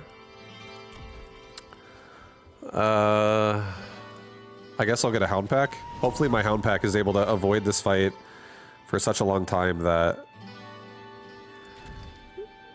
No, do it here. Get a hound pack like here. We'll just kill the crawlers with it. That makes sense. Over here, it's just going to probably lose to the level 2 hounds. So... and now, at least it kills some crawlers before it dies. Either way. He's got a scorpion. Holy shit.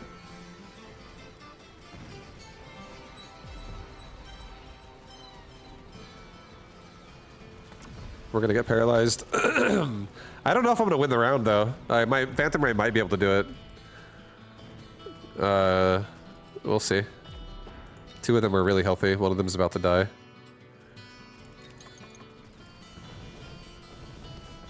Nice. His Mustangs are first. So, there's a chance. I might kill a lot of the Mustangs before his crawler. No, we're dead. Just kidding, guys. There's no chance. I was like, maybe my Phantom Ray will AoE a little bit. Oh, maybe we'll have a nice fight here. That's a negative. That's a negative.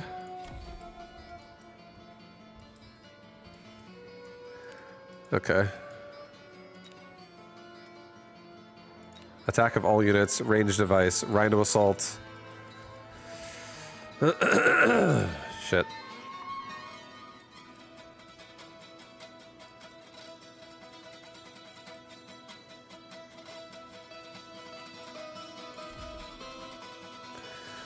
You know better than to be optimistic in Mechabellum. Yeah, you can be optimistic.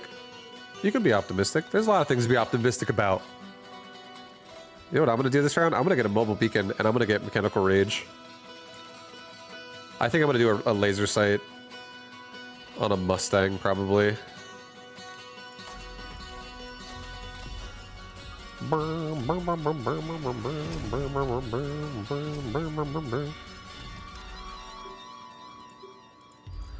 Fucking smash that tower right in the face. Smash it. Let's get defensive crawlers. Let's get 2 more defensive crawlers that just kind of cover my flanks. And let's get this rhino just like ramming that tower at maximum speed. And hopefully I'm able to hit that tower before the scorpion kills everybody. Oh shit, there's a nice crawler pack in my... There's a lot of shit in my way. There's another scorpion too. Oh boy. Oh Jesus. Well, that's not what we wanted to see. I'll tell you that right now. We have mobile beacons, so... Looks like we're gonna need to use it. These Mustangs though. Yo, please paralyze, now! Holy shit! Phantom Ray! Good fucking X. Yo, the range device is so close. He's so close to leveling. I don't think he got it.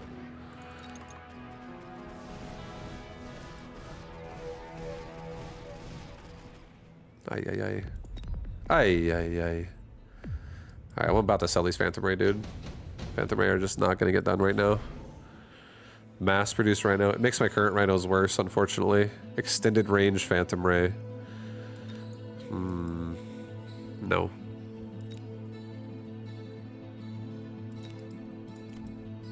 I mean, my rhinos aren't really that great.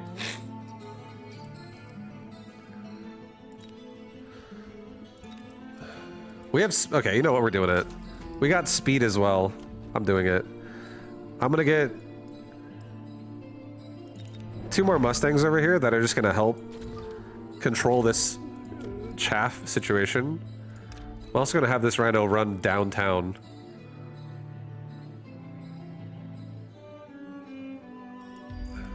And avoid the scorpion as much as he can.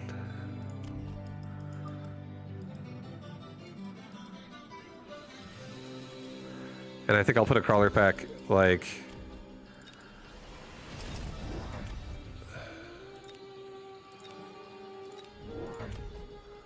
Oh, hell yeah. Now we have armor rhinos, dude. We have armor rhinos all of a sudden. Put that thing there.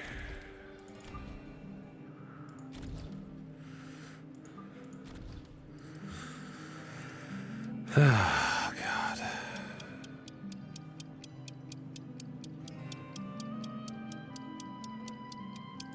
Alright, I'll have some of my crawlers run with the rhino and have some of them tank for the Mustangs.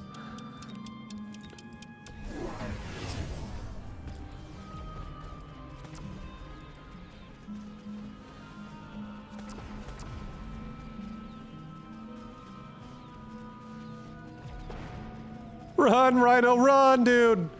No one can stop you. You're like the wind. Run like the wind.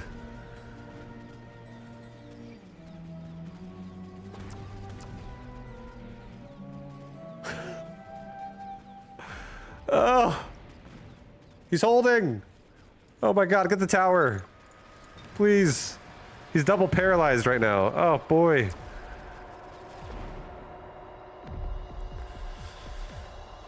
See, I'm being optimistic right now. I feel like I'm gonna get something good.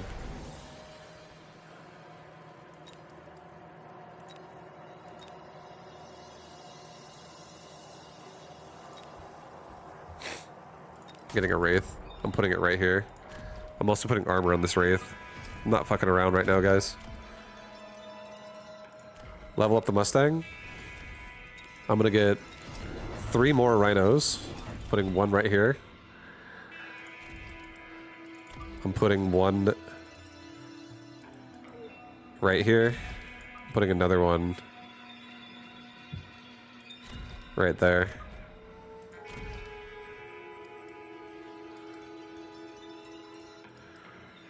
All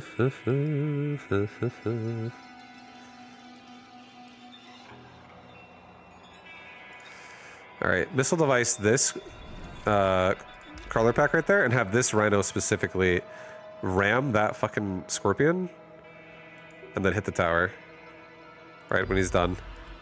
You are the important rhino this round. You're the one that has to do it this time.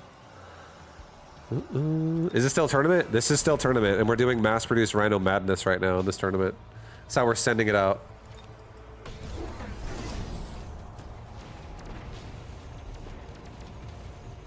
You're the chosen one. Oh my god, he gets fucking two-shot, dude. He's not the chosen one. But I have a wraith that's really strong. Thank god for that.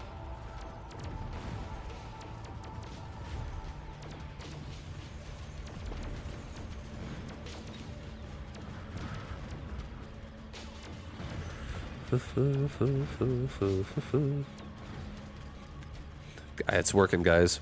Look at this wraith. He's like, I am unkillable. Mustang's getting some feed. Oh, baby. Oh. Alright, no on the efficient giant. Missile strike could be annoying. He might missile strike my high-level Mustangs. I wouldn't like that. That would suck. We could EMP out his hounds.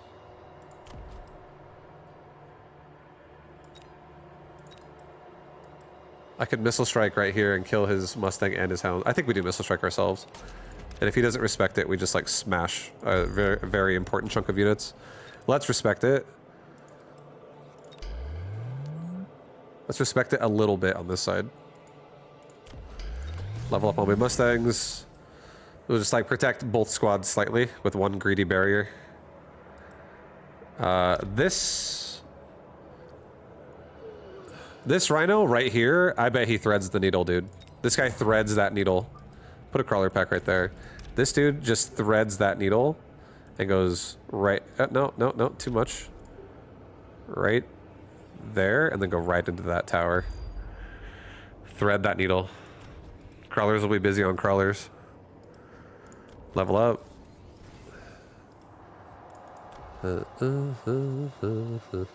Get another wraith over here.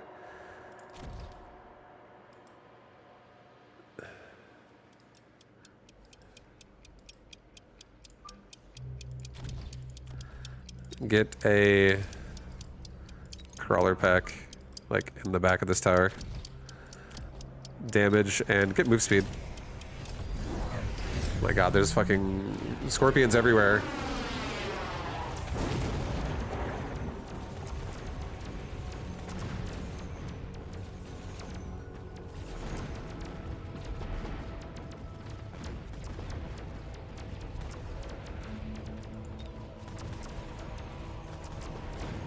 Please kill the scorpion. Mustangs. Yes.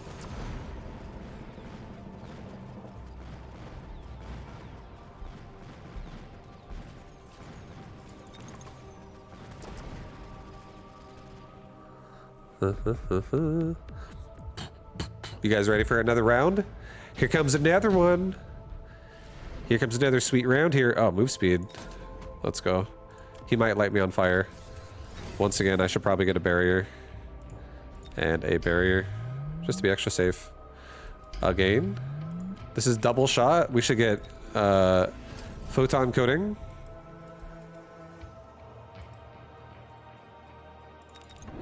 Alright guys, we're doing this.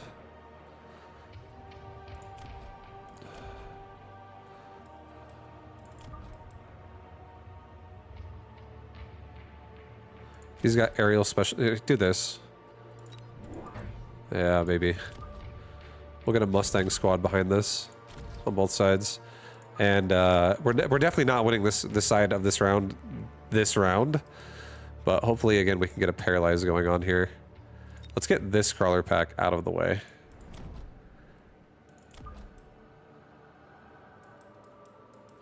Let's put this crawler pack up here this time.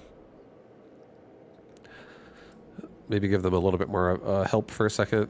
And let's try to have this rhino this time run. Shit, dude.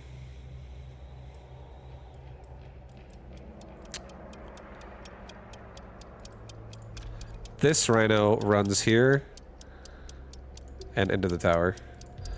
Abandon your post where you are. Go hit the tower, please, for the love of God. Hit the fucking tower. Someone's got to hit the tower.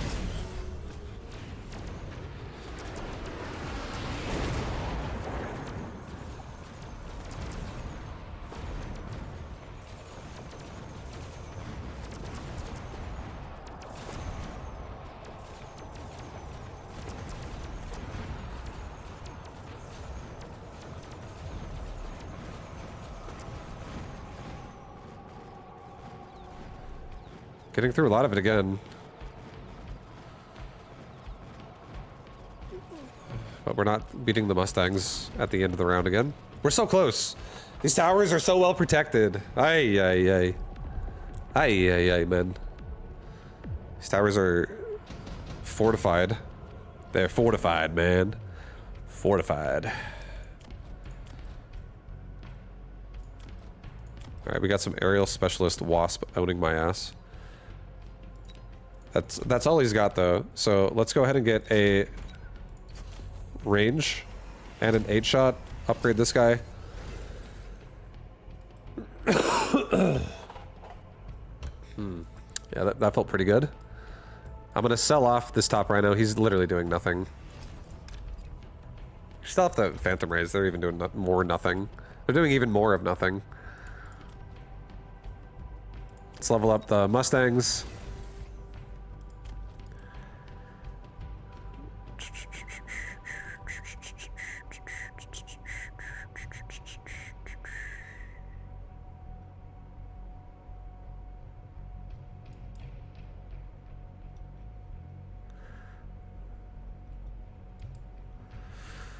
I will do a crawler here, again, just to bait out these first shots of the Scorpion. It's such a strong Scorpion. Maybe another Hound here, too. Try to maybe, again, get some shots out of that Scorpion. Or no, don't do that. Do a Rhino again behind it. Fuck it. I got another big boy coming in here. Let's get a missile device. Let's do a resupply. Get speed. Missile device. Give me another Rhino. Yeah, we're sending it. Rhinos for days. I did not mobile beacon anybody this time, but it's okay. I should have mobile beaconed this guy down. He wouldn't matter. He's so dead. But our Wraith now are actually powerful. Wraith are strong. They're actually getting through a lot of the problems a lot faster now. So this is once again working.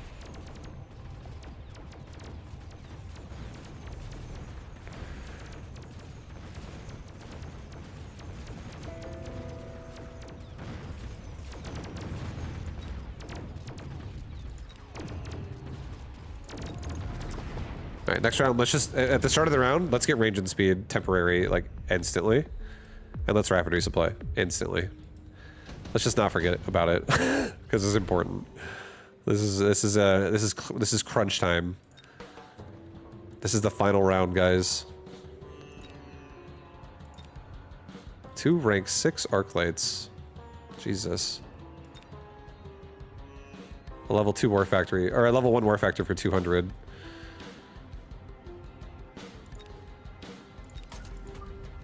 I'll put it right here. I'll level up. Go to the tower, range, speed, rapid resupply. Come back to that later. Level the Mustang. Level the Rhino. This Rhino needs to honestly evacuate. Put a missile device. Maybe I actually cancel that. Maybe just sell him. And instead we just do 3 more.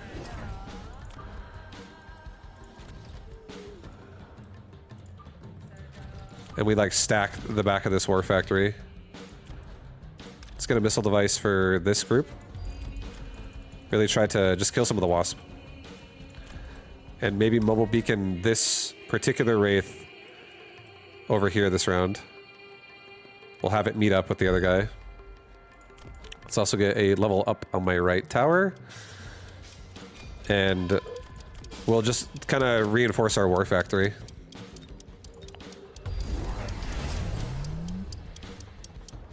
Okay, he's got war factories for days as well.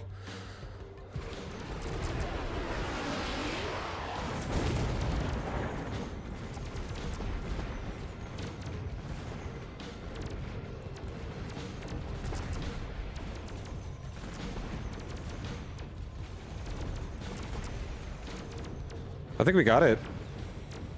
I think we got it, dude. This looks like a winning hand here. Paralyze rhinos. Oh yeah, that mechanical rage getting in there quick. We have 2 wraiths just going to town on left side.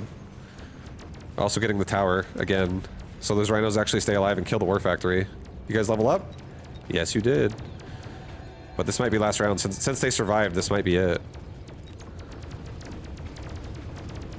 Oh! He killed one at the very end. Is he gonna live with 200? No, he's dead still. GG. Dude, hell yeah, what a sick game.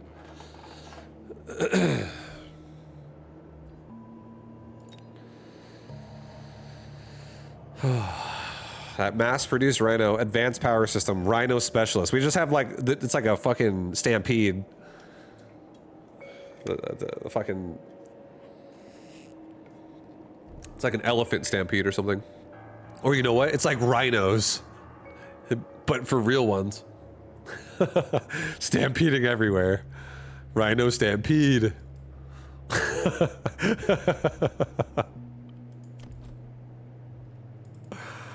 Yeah, that was sick. That was a fun game. I enjoyed it. Those games are fun. Like, I really like mass-produced Rhino games. They're so crazy. And I feel like if your opponent is really good at guarding towers, you know, it's tough to make it work. But if your opponent ever lets you have like a tower where they're like, oh shit, I didn't like defend that location, it pops off so hard because like you just paralyze them so fast. And the paralyze is huge, dude. The paralyze is huge. How could he have answered the Wraith? Range and Elite Marksman on his Wasp. Once a Wraith gets range and 8-shot, Wasp don't beat it anymore unless your Wasp have Elite Marksman and they also have like a few levels, like level 4 or level 5. Because at that point, they stay out, like what happens is Wasp will stay out of range of the Wraith and then kill it that way. So but it's a lot of damage too because they're like higher level. But with Elite Marksman on a Wasp and aerial spec and range, you can actually outrange the Wraith's DPS. So, because a Wraith can actually switch its target at all times and shoot everything around it. So your Wasp isn't safe if you fly within my attack range. And that's what his Wasp are doing. The only way Wasp can beat Wraith when you have less range than a Wraith is if you literally have so many Wasp that the Wraith is going to get like 2 attacks off and be dead because there's like 4 groups of Wasp there or something. But then that's kind of scary because if your opponent just makes more Wraith or something, then you could once again lose. But yeah, I do myself believe in a Wasp if you have Elite Marksman and aerial and range and you're willing to get all 3, and then also you're going to be buying the range off the tower every round too once you turn on Elite Marksman. Like, that's the only way I think that works. And it can work. It totally can work. The only other way it works is if you simply just get aerial spec and you win the ground war. If you have like something that pushes really far, like forward really fast, like steel balls, and the Wraith is currently shooting at steel balls all day, it's like stuck on balls, and then your Wasp just like are protected because the current attack of the Wraith is like really focused on the steel balls at the moment. They're not dying fast enough.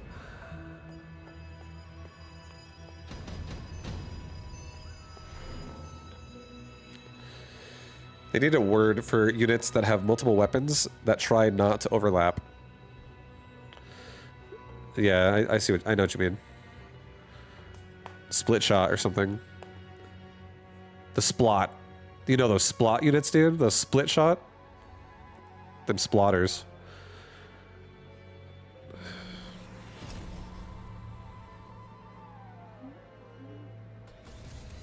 That's 3 diff mass-produced cards I've seen go off. I think no one uses it. It's a nasty card. I love mass-produced. I fucking love so many. I think mass-produced Wasp is actually one of my favorite mass-produced cards as well. So is Rhino. I love Rhinos too. But mass-produced Wasp is... You can make Wasp for the same price as a Fang or a Crawler. It's insane how annoying that is. And if your board is just like really good at killing... if your board's really good at killing... like Mustangs or whatever your opponent's going to make to like kill the Wasp, it's really, really, really annoying. Wasp are like a really nice protection for a lot of things in this game. From like if you were going Abyss or something like that, and you just wanted to protect them with like a Wasp in the Wasp absorbing Phoenix shots or Marksman shots or melting point hits. As long as you can control Mustangs, it's pretty sick. So like one way you can really control Mustangs is if you can also have a successful flank on the board. I feel like that's one way. If you hate Mustangs, Mustangs hate flanks. Automatic camera. You got the fire versus the aliens. Laser beams versus a barbecue. Oh, one of the gas tanks explodes. But here comes a blue fortress. Currently getting targeted by laser beams. It's dead too. Left side's winning. Those Wasp and that Vulcan on left side crushing, but the Abyss is gonna go down too. These Arclights, they're the real heroes. They're holding. It's over. Doxson's Arclights. Hi, Doxson does it again. Sorry, Rindash. Nice tournament though, you crushed. You did great. You did great, but look at these quad upgraded Mega Maniacs. These things have EMP. They have Charge Shot. And you would think, you're like, you know what? I'll go air here. And then he's like, I got fucking high-level Mustangs as well. Definitely scary. He doesn't even have aerial spec. He could aerial spec could make this even crazier. Even crazier. Nice board. I like this board. I do think Arclights definitely need some support. I think I also like to do Mustang and Arclight myself a lot whenever I go Arclights. And you even have Vulcan here. This is so much AoE to help. Sexy board. Sexy board.